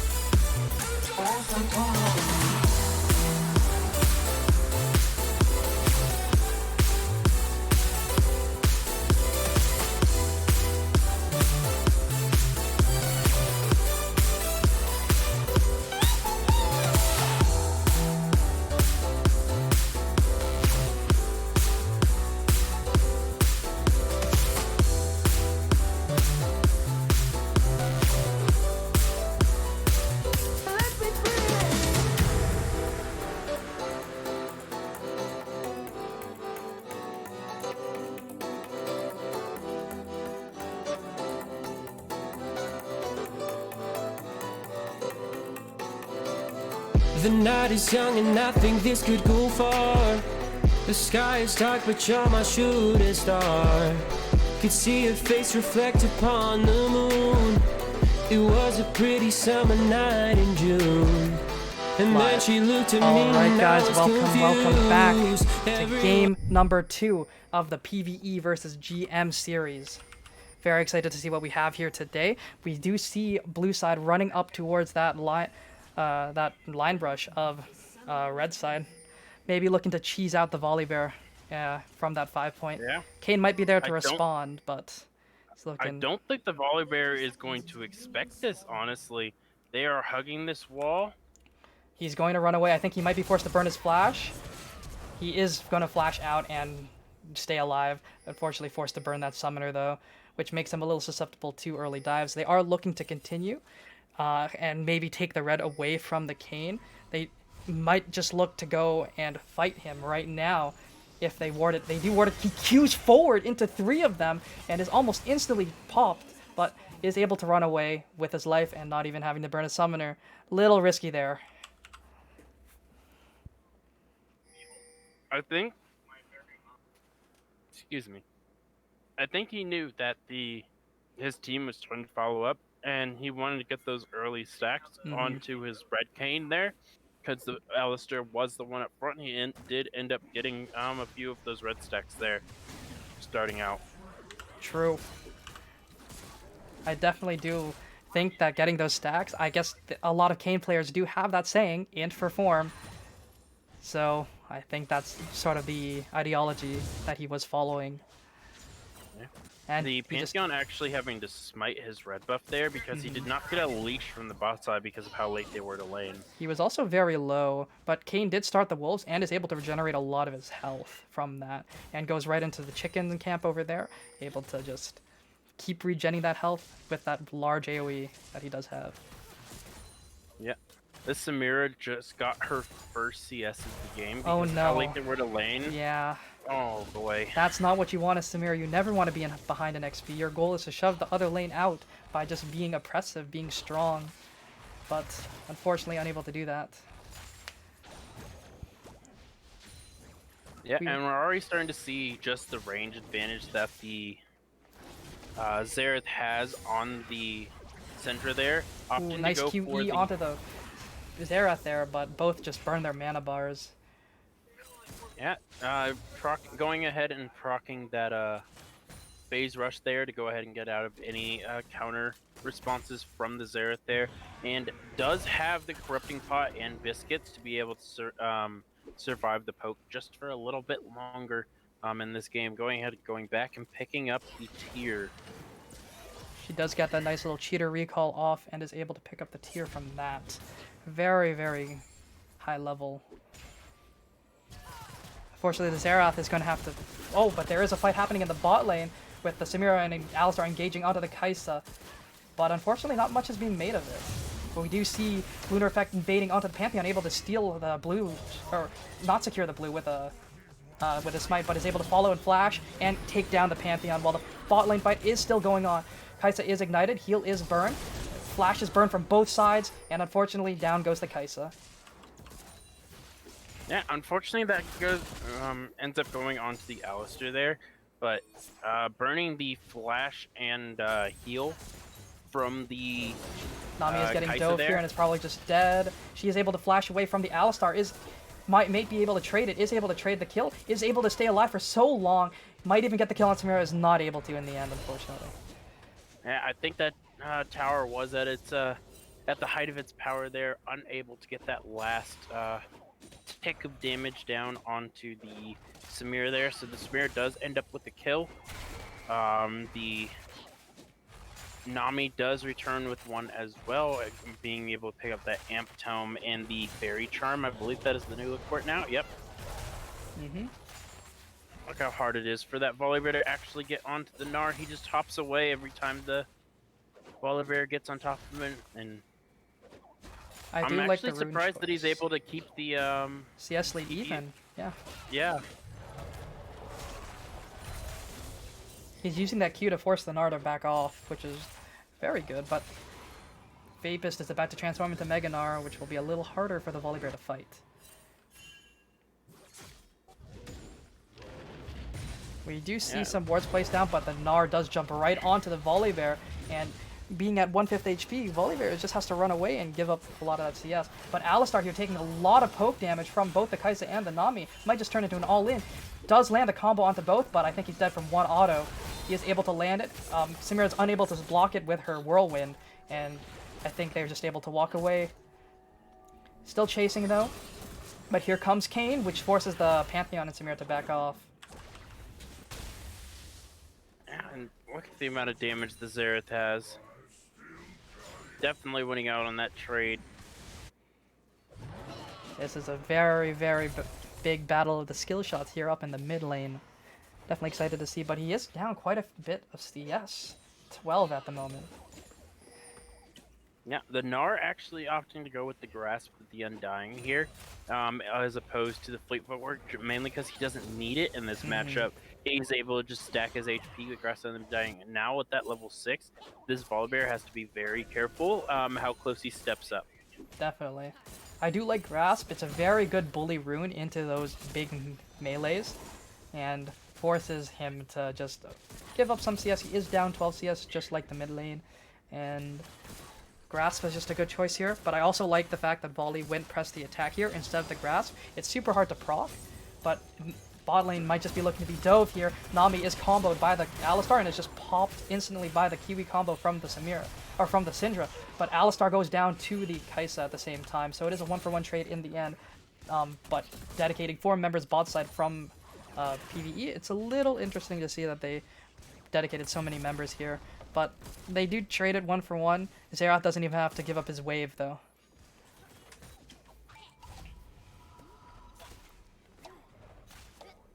We do see Gnar taking it back. And Yeah, Dragon and going to because fall of- as well. Yep, and because of that engagement in the bot side, that does give PvE free reign over this dragon. However, I think somebody needs to help him out here. Somebody before needs he- a smite there. Somebody got a little Getting low there. little too close for comfort there, I think. That was a little sketchy in my books here. He was almost 1 HP. Like, I think he was 1 auto away from death if he didn't smite there. Yeah, and the Volibear is coming down. I think he's just going to clear out vision there. And head back topside because that wave is starting to push into the Gnar. Gnar does have a slight CS lead though. Kaisa over here is starting off with the serrated Dirk. Interested to see what she's planning on going first item. I would have expected either a Gale Force or Kraken Slayer, but we'll see what she does have in store for us. With the serrated Dirk, it's possible, though I highly doubt it, it's going to be an Eclipse Kaisa. Well, overall, the team of PvE is relatively squishy, other than the Alistar and Gnar. The carries that she does want to dive onto are very susceptible to lethality carries. So it might work out if she does end up opting towards that that Eclipse, but considering how hard the item's been nerfed. Yeah, I don't think the item nerf is going to affect her as much, just because if she's trying to ult into the backline, she's getting a massive shield anyways from her ultimate. So that's stacked on top of the Eclipse shield. I don't think it's going to matter when if she procs it going in. He could just be sitting on the Dirk and opting towards Gale Force or a Kraken Slayer. Just depends on what he builds next, really. It could just be for the Q upgrade, potentially, but we'll see what he does opt to build.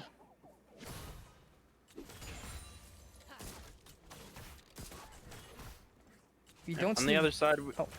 we do have the Samira finishing that Vampiric Scepter, most likely going for the Immortal Shield Bow. Pretty much standard on Samira just because of the lifesteal along with Conqueror and the lifesteal Lifestone Runes. Gives her just so much for it. We do see the Kayn here. It does have a gigantic CS lead over the Pantheon, about 14 at the moment, or about 10, which is pretty scary. Kayn with stacks and form early is a force to be reckoned with. Once he gets his form, he's a completely different champion.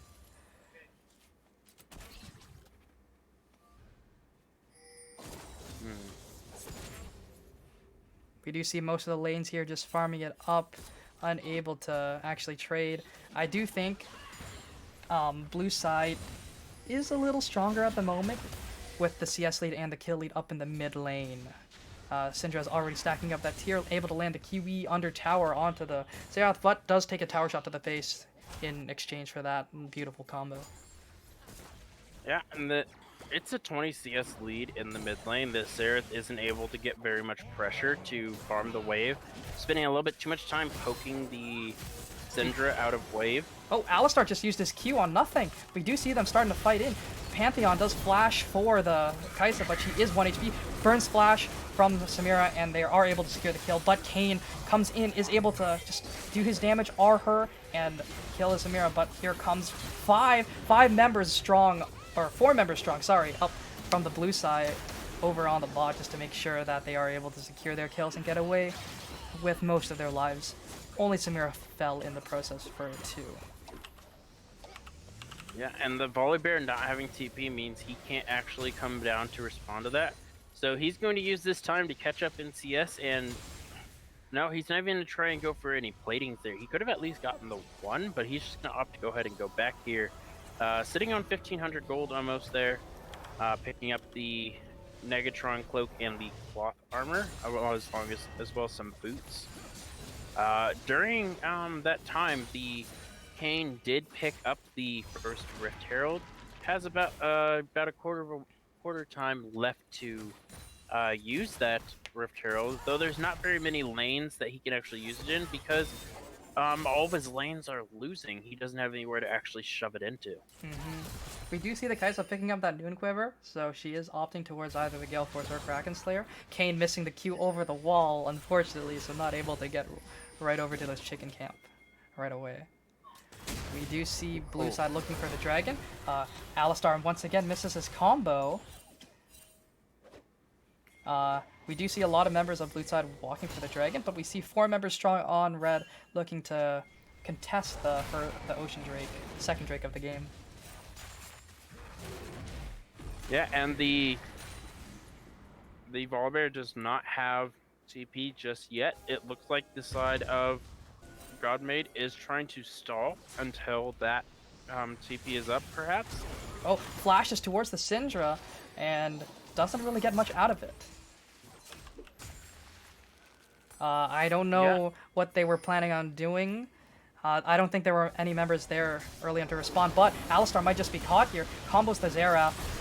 Syndra also lands her QE onto the Xerath, and he just is able to die. Gore Drinker from Pantheon is able to keep him alive for a little bit longer, but he might just be dead here. Or Kane might just be dead from the knockups from Samira, able to extend the CC duration from the Alistar, able to pop off with her style points.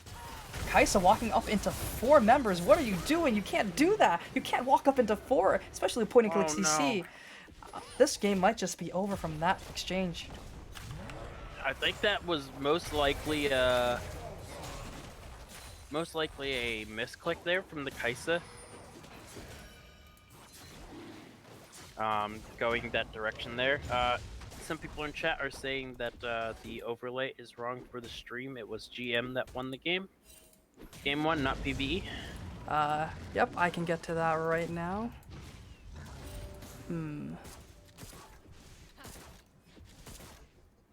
Yep.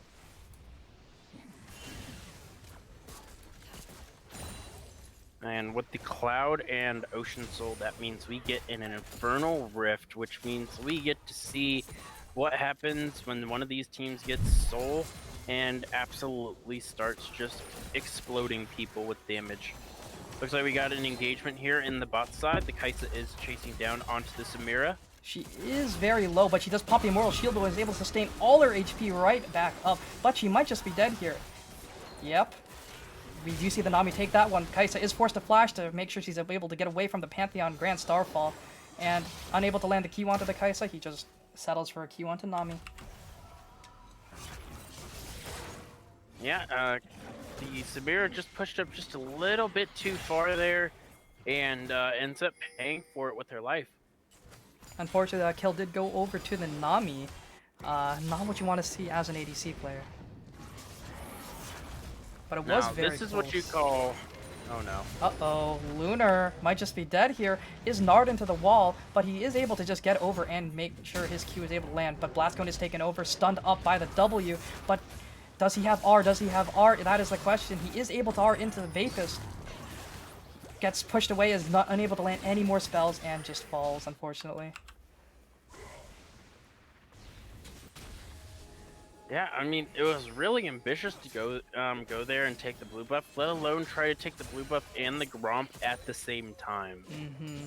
Very sketchy of an invade, and unfortunately didn't pay off in the end. Yeah, it ends up giving the Gnar, who's already ahead of this Volibear, double buffs, and Psychonautic's actually going to be feeling the pressure here because of this. Full The Divine ultimate Thunder. on Gnar. And Yeah, they do and pick looks up like the they're Rift gonna- Herald.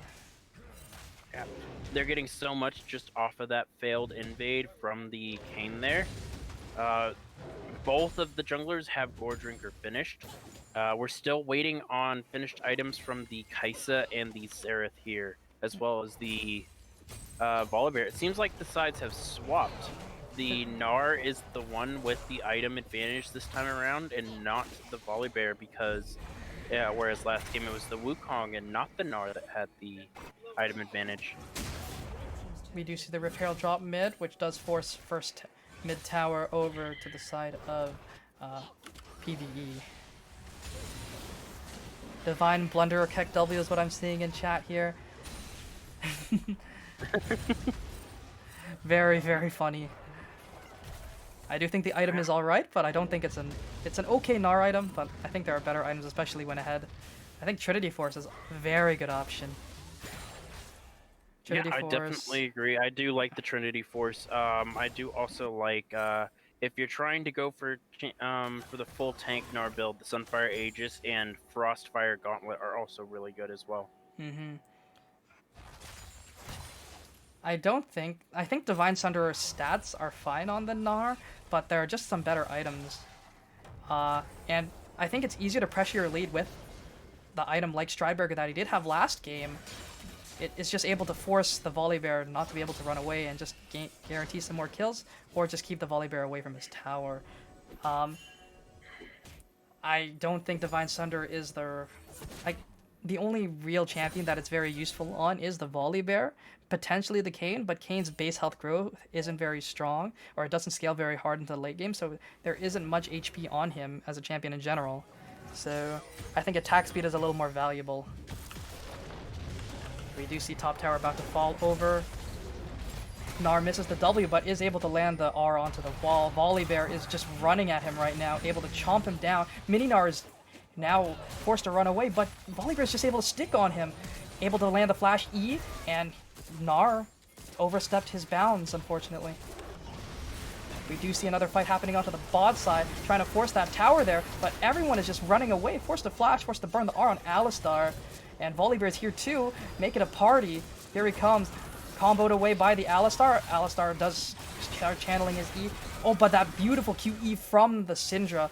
But unfortunately anti-synergy because Samira ulted nothing because she thought she was going to get jumped on.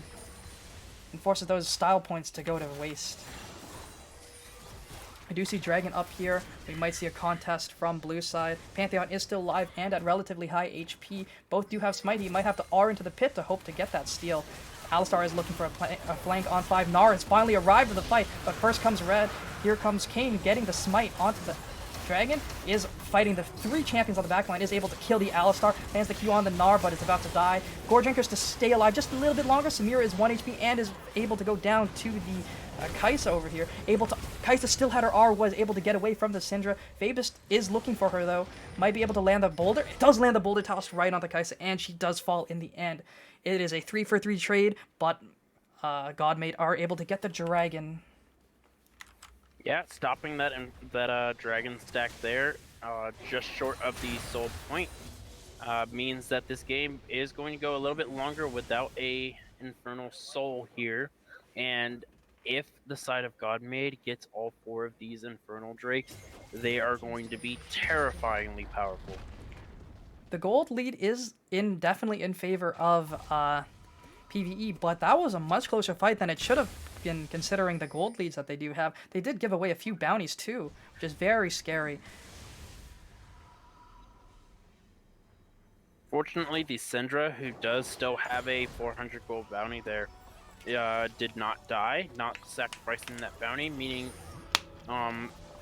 this allows the Syndra to continue to stack. Has the Seraph's Embrace now. This is a combo that you regularly see on the Syndra and the Orianna, 2 extremely powerful mid lane champions in the current meta right now, and pretty much the duo mid laners that always face each other. We do see Xerath opting towards that Horizon Focus with that Hextech Alternator sitting in his item bar. And Kai'Sa has her full Gale Force. Yeah, it's such a good item for the Xerath, as well as champions like the Ziggs and the Lux, who just enjoy having the extreme range on champions to proc that Horizon Focus as extra damage. Gnar does have that Sterak's Gauge though, so he will win that 1v1 very handedly, unless he does misplay and miss almost every skill shot onto the Volibear. We do see a 5-man roam up onto the Volibear. He might just get dove here, but he is just going to sacrifice the tower in order to keep his life. Yeah, looks like they just want the tower here. The Kane is going to respond by taking the mid tier 1. That is definitely not worth it. A tier 2 is never going to outweigh a tier 1 tower. Or a tier 2 is always going to outweigh a tier 1 tower. And he's not even going to get it because they're going to respond by going straight onto him, removing the minions, meaning this is still a towerless game for the side of Godmade. There is still a lot of standing gold on the side of PvE looking to be grabbed, but unfortunately, Godmade is just unable to grab it. They need some way to inject gold into their systems, and they haven't found it, unfortunately. It might be the Syndra that they have to look for. I think they do have to force fights where they do have numbers advantage, like they did before down at the Dragon Pit, and they were able to win it and get the objective that they wanted. So they do have to focus on trying to pick out stray members of PvE in order to win this. And I'm definitely going to expect this next fight to happen around the next dragon, which is spawning in about a minute and a half. I do believe the winner of this next engagement is probably going to secure Baron as well. Depending on how BDC, many are alive, of course. the Kane being very far ahead in CS. I think he's one of the strongest members of Godmade at the moment. Sitting at 8,300 gold, he is by far the most fed member of them. But that Syndra's Yeah, looking and- very scary, sitting at 9k. Yeah, just look at the gold difference between the players on PvE and the players on Godmade. It looks like Looks like they are forcing Baron. I don't think PvE knows. They're nowhere near it. All of their members are bot side. They have no clue this is happening. This just might be a sneaky Baron. Yeah, they have no vision up there. They have no clue that it's happening. They're just looking on the bot side. Baron is just going to go over to them. That was extremely sneaky, and that's exactly what they need to get back in this game. Now they're only about 1,000 gold down, or about 2,000 gold down, and that injection of money is going to greatly help them out. It looks like they're just going to go run straight towards Dragon, and they are at full health bars with the extra stats from Baron. They might just be able to win this fight. They're only just under 2k behind when they were about 4 earlier. So this could be a very scary fight for both teams here. This could be the game winner. Yeah, and with no Baron objective after this, that just means that the side of PvE, they need to be very wary, because if they lose this fight and give up another Infernal, there's so much standing gold on the map, it could just swing this game completely back into GM's favor. PvE does opt to start the Dragon here with the Gnar. Flash engage from the Alistar. Lands his combo onto 2. Nami R does knock back 4 of members of PvE, and they are just falling like flies. Same page is down. Babus is about to fall. God K is about to fall as well. It's just looking like a complete rampage for the side of GM. Unable to just do anything. PvE. They couldn't take the fight properly.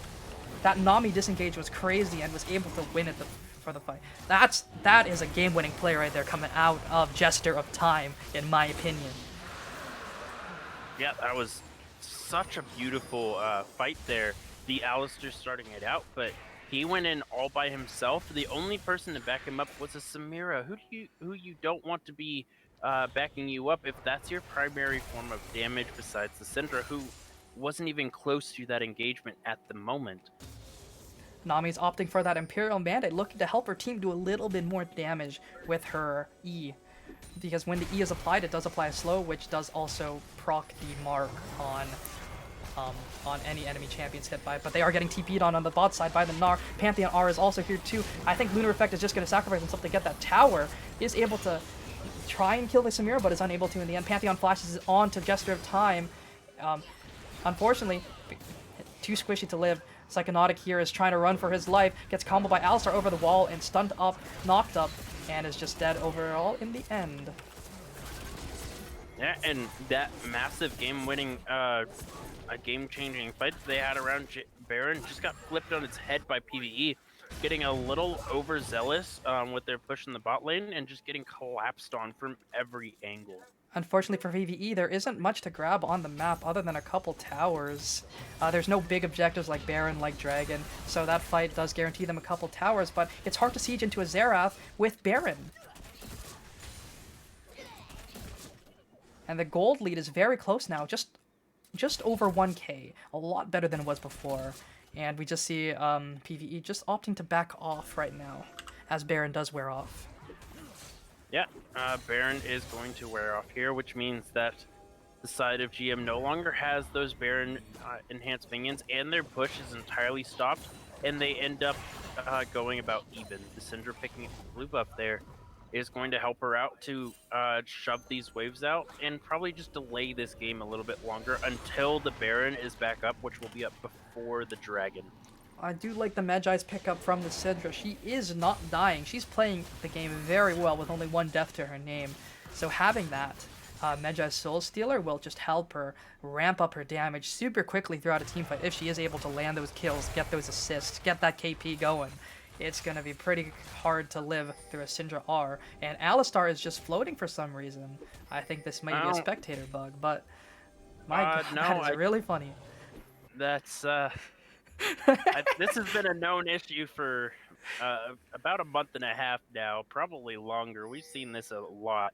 No, yeah, it's been around for a few months because I remember seeing it in back in our previous split too, with the Alistair just walking over the walls over here.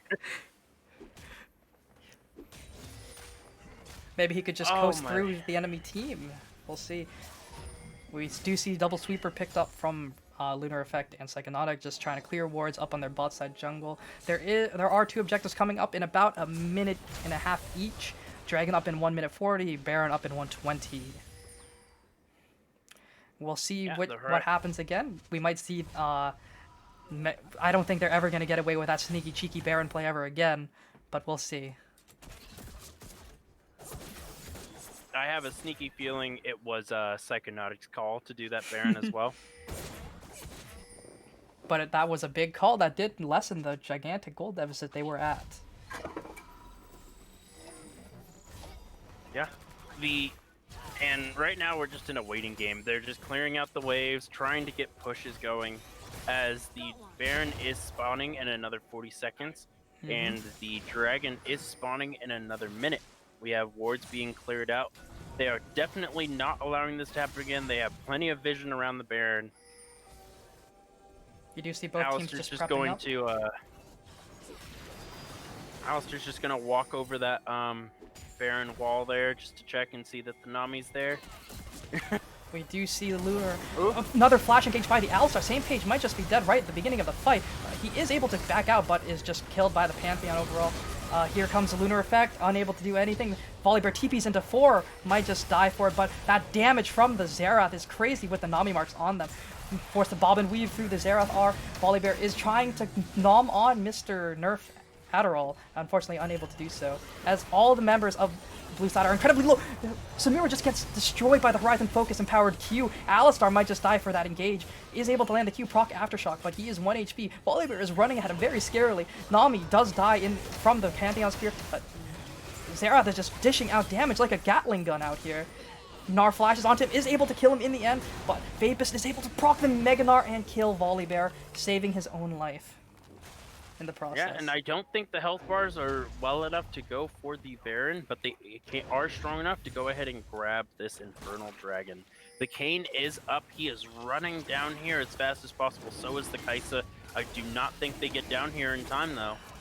No, I think that was a big catch by Mr. K-God K over onto both Same Page and Lunar Effect. Same Page blew everything. Flash, Gale Force, heal, still wasn't able to get away. Just a really unfortunate set of events. Any other champion besides the Alistar and the Kaisa does not die there, but because Alistar's like, I'm flying, I can see you everywhere, he just picks his Kaisa off.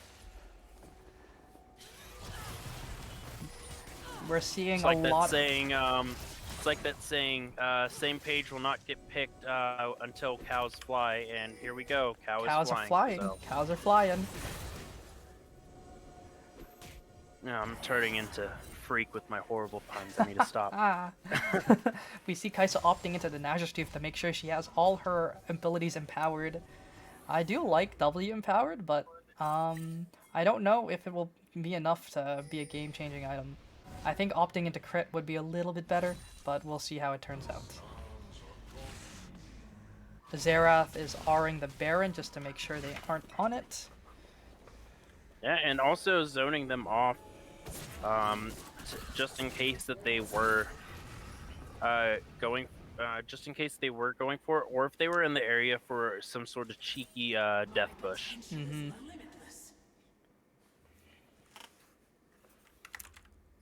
We do see the Gnar split pushing on the bot side with his TP up. Volibear unfortunately does not have his TP, so is unable to match that split push. Yeah, and we do see that the Xerath is waiting patiently for this blue buff to respawn. There it is. And the only person that can match this Gnar is the Volibear, and without TP, he can't exactly do that. Xerath without there just hanging giving away out. this. Up on the bot side though, I don't know how great that is. You need him there to be able to win fights. He is one of the game changers right now. He's the one outputting a crazy amount of damage, and he's the only one who can actually match Syndra. Yeah, and the Baron was getting started there, but they had no vision of where the rest of GM was besides the Xerath, so they decided to back off for it. Going back in on it now, it looks like the side of GM has backed off completely off of it. They are sending out pings. They are ready for it. I do think they know it's happening. It does force them off the. When Xerath did leave vision, I think it did force blue side to run away from the Baron, just in case. Yeah, they don't. I don't think they have the exact timer of that Xerath ultimate. Not knowing that it's actually back up again so quickly. And if they do, then they would be well aware that it's back up again, so they need to back off and not take that damage from the. They need to force a fight soon because Volibear TP is about to be back up. Something needs to happen. It seems as though they are actually forcing the Baron over here. Volibear is walking over with his legs. We'll see if he does make it there in time. But for now, Pantheon is just 1 HP. Is actually just shot down by the Xerath with the raining comets from death. But that beautiful QE lands onto 3 on the side of PvE. Gnar is able to trade that tower out for the Baron, but I think it's not going to be worthwhile in the end. Gnar does have TP, can TP to this fight, but without the smite there, I think the Gnar is just going to continue pushing, and because he's in Mega Gnar form right now, he won't have Mega Gnar for a fight. So I think he's just going to try and force with this.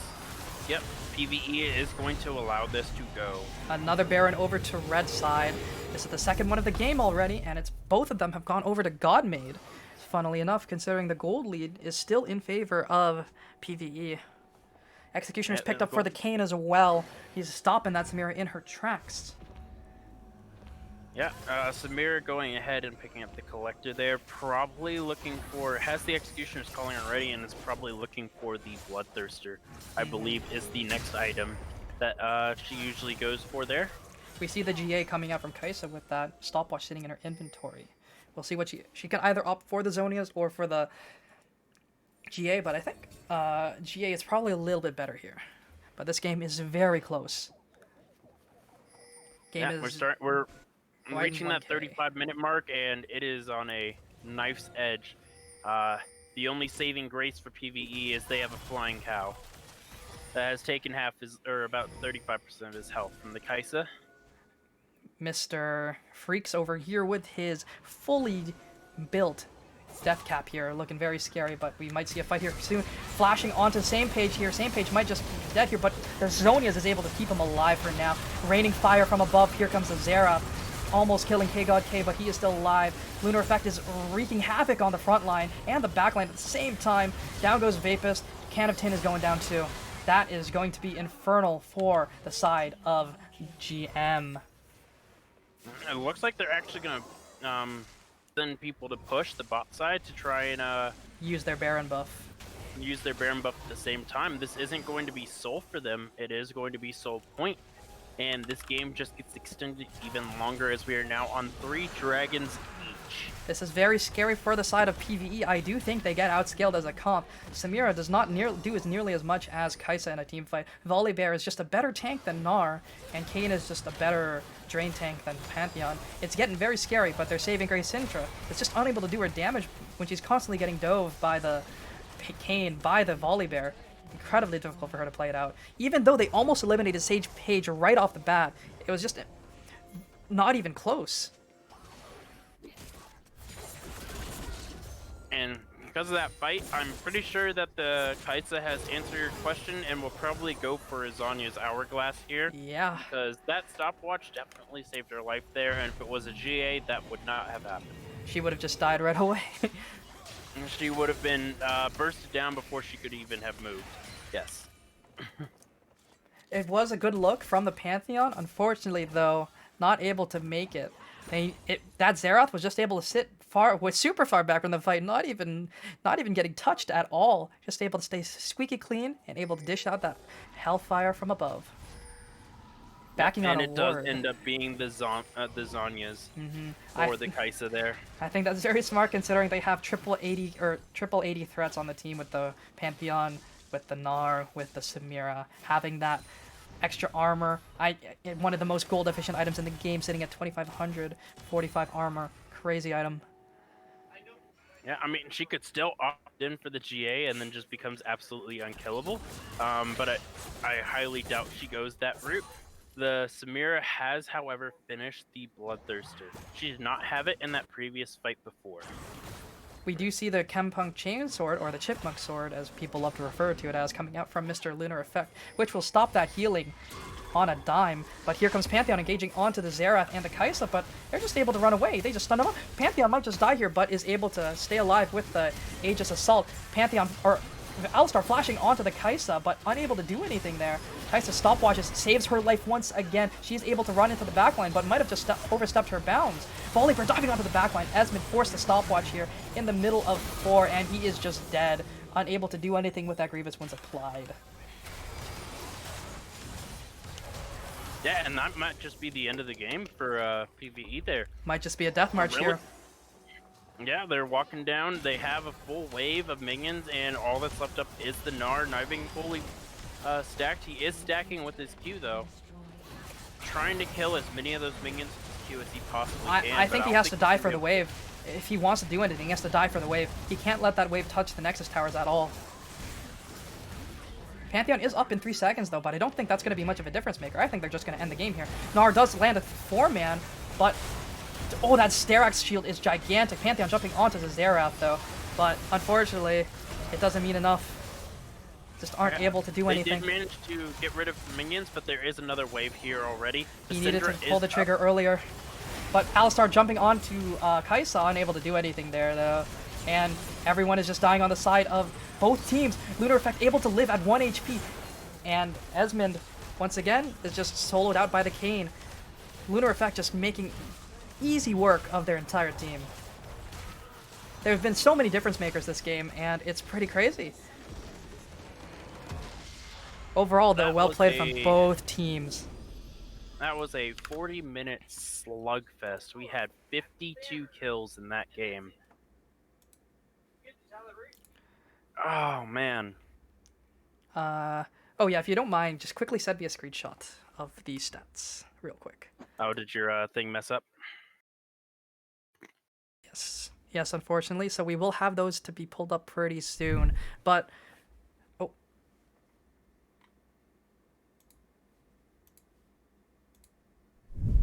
But once again, we do see GM coming out on top here, able to just win the game. It was a slugfest. It was not the cleanest game, but overall it was one to watch for sure. Alright, there is the main screen, and here is the damage charts. Thank you, thank you. So we'll take a look at this real quickly. Copy. And here you go. Thank you, thank you. So we do see that a lot of the damage was dealt by Mr. Xerath himself with that Horizon Focus, just able to rain down hell from above.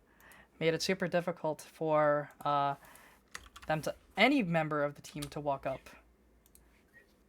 I don't think the stream can see it. It's not showing Yep, up. there we go. There we go. I will transition it over right now. Here we go. So sorry for about that stream. We had a little bit of a technical error, but now we do have the stats of what happened last game. I think both teams played it incredibly well.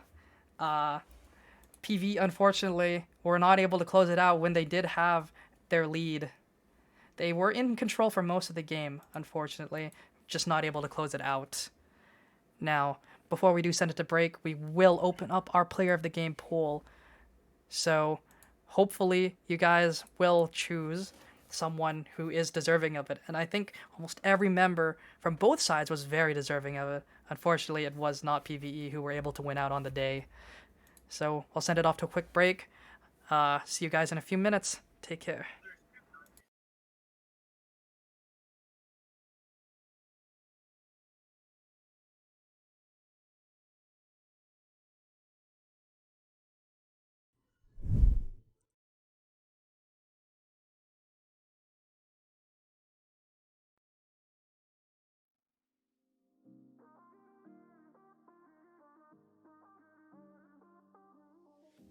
Broken promises, oh, they just haunt me. I'm locked inside, these feelings can't be free. We were happy, maybe that was just me. All I can remember is how you Oh, am I good to talk? said that you'd be here, but why I'm here alone? I wasted everything, now I got nothing. Oh, time is all I have, but you took it again. Now I'm here wishing for a time machine, time machine. Take me back.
right, guys, welcome back to the analyst desk. So, other than the little poll mess up, we have seen that overall, Mr. Freaks has been voted as your player of the game.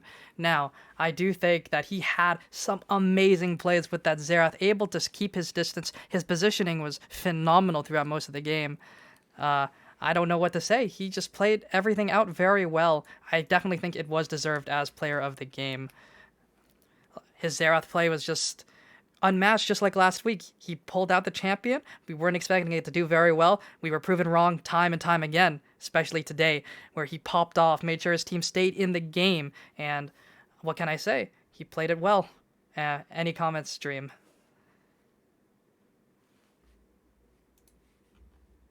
Well, I was muted. Sorry. it's all good. It's all good. I've done that way too many times.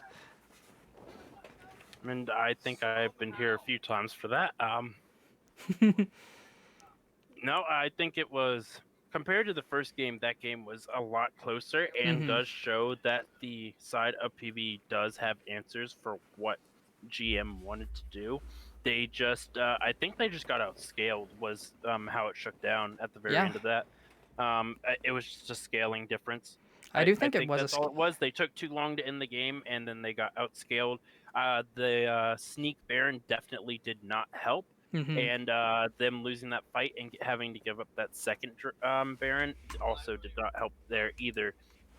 I do think And a lot of it had to do with the fact that they did draft about 3 early game champions with the Pantheon, with the Gnar, with the Samira. Early to mid game champions that are able to excel. Although the Pantheon does scale very well, the counterpart to him was the Kayn, and I can definitely say Kayn greatly outscales Pantheon. And yeah, I am super excited to see these teams come together again. For whenever they do get a chance to play again, I can't wait to see them play again. Godmade played out of their mind today. They were able to play from behind and play with a lead. PvE, unfortunately, were just unable to close out this game. It was very close, but a couple of blunders, a little bit of vision control issues were what cost them the game in the end. That Sneak Baron was able to give Godmade that little bit of gold that they needed to actually even up the playing ground. That 1,500 gold was enough. Or no, 2,500. Yeah, unfortunately, it was just that one play. I think is what turned the game around. It wasn't even a team fight. It was just the Baron, the sneaking Baron there, because they were down about 4,500, 5,000 gold before that, and they were on track to lose the game if they didn't do something desperate there, and they managed to do something very, very desperate. And if it had failed, they would have lost the game then and there. Definitely. Desperate times, desperate measures. But turns out these measures did work out. They were able to secure the Baron without any contest, and were able to get down to the dragon fight just in time to be able to secure that too. Although a little bit wounded, it was still overall worth it. Yeah, I'm just wondering if are these the two teams that the other teams in the tournament need to watch out for? Are these going to be our front runners for the playoffs and for the finals? We're still really early into the season, so anything can happen. But Tigers' last split went completely undefeated, and the way Godmade has been playing, I don't see them slowing down. I definitely don't see that train slowing down anytime soon. That God-made hype train is real.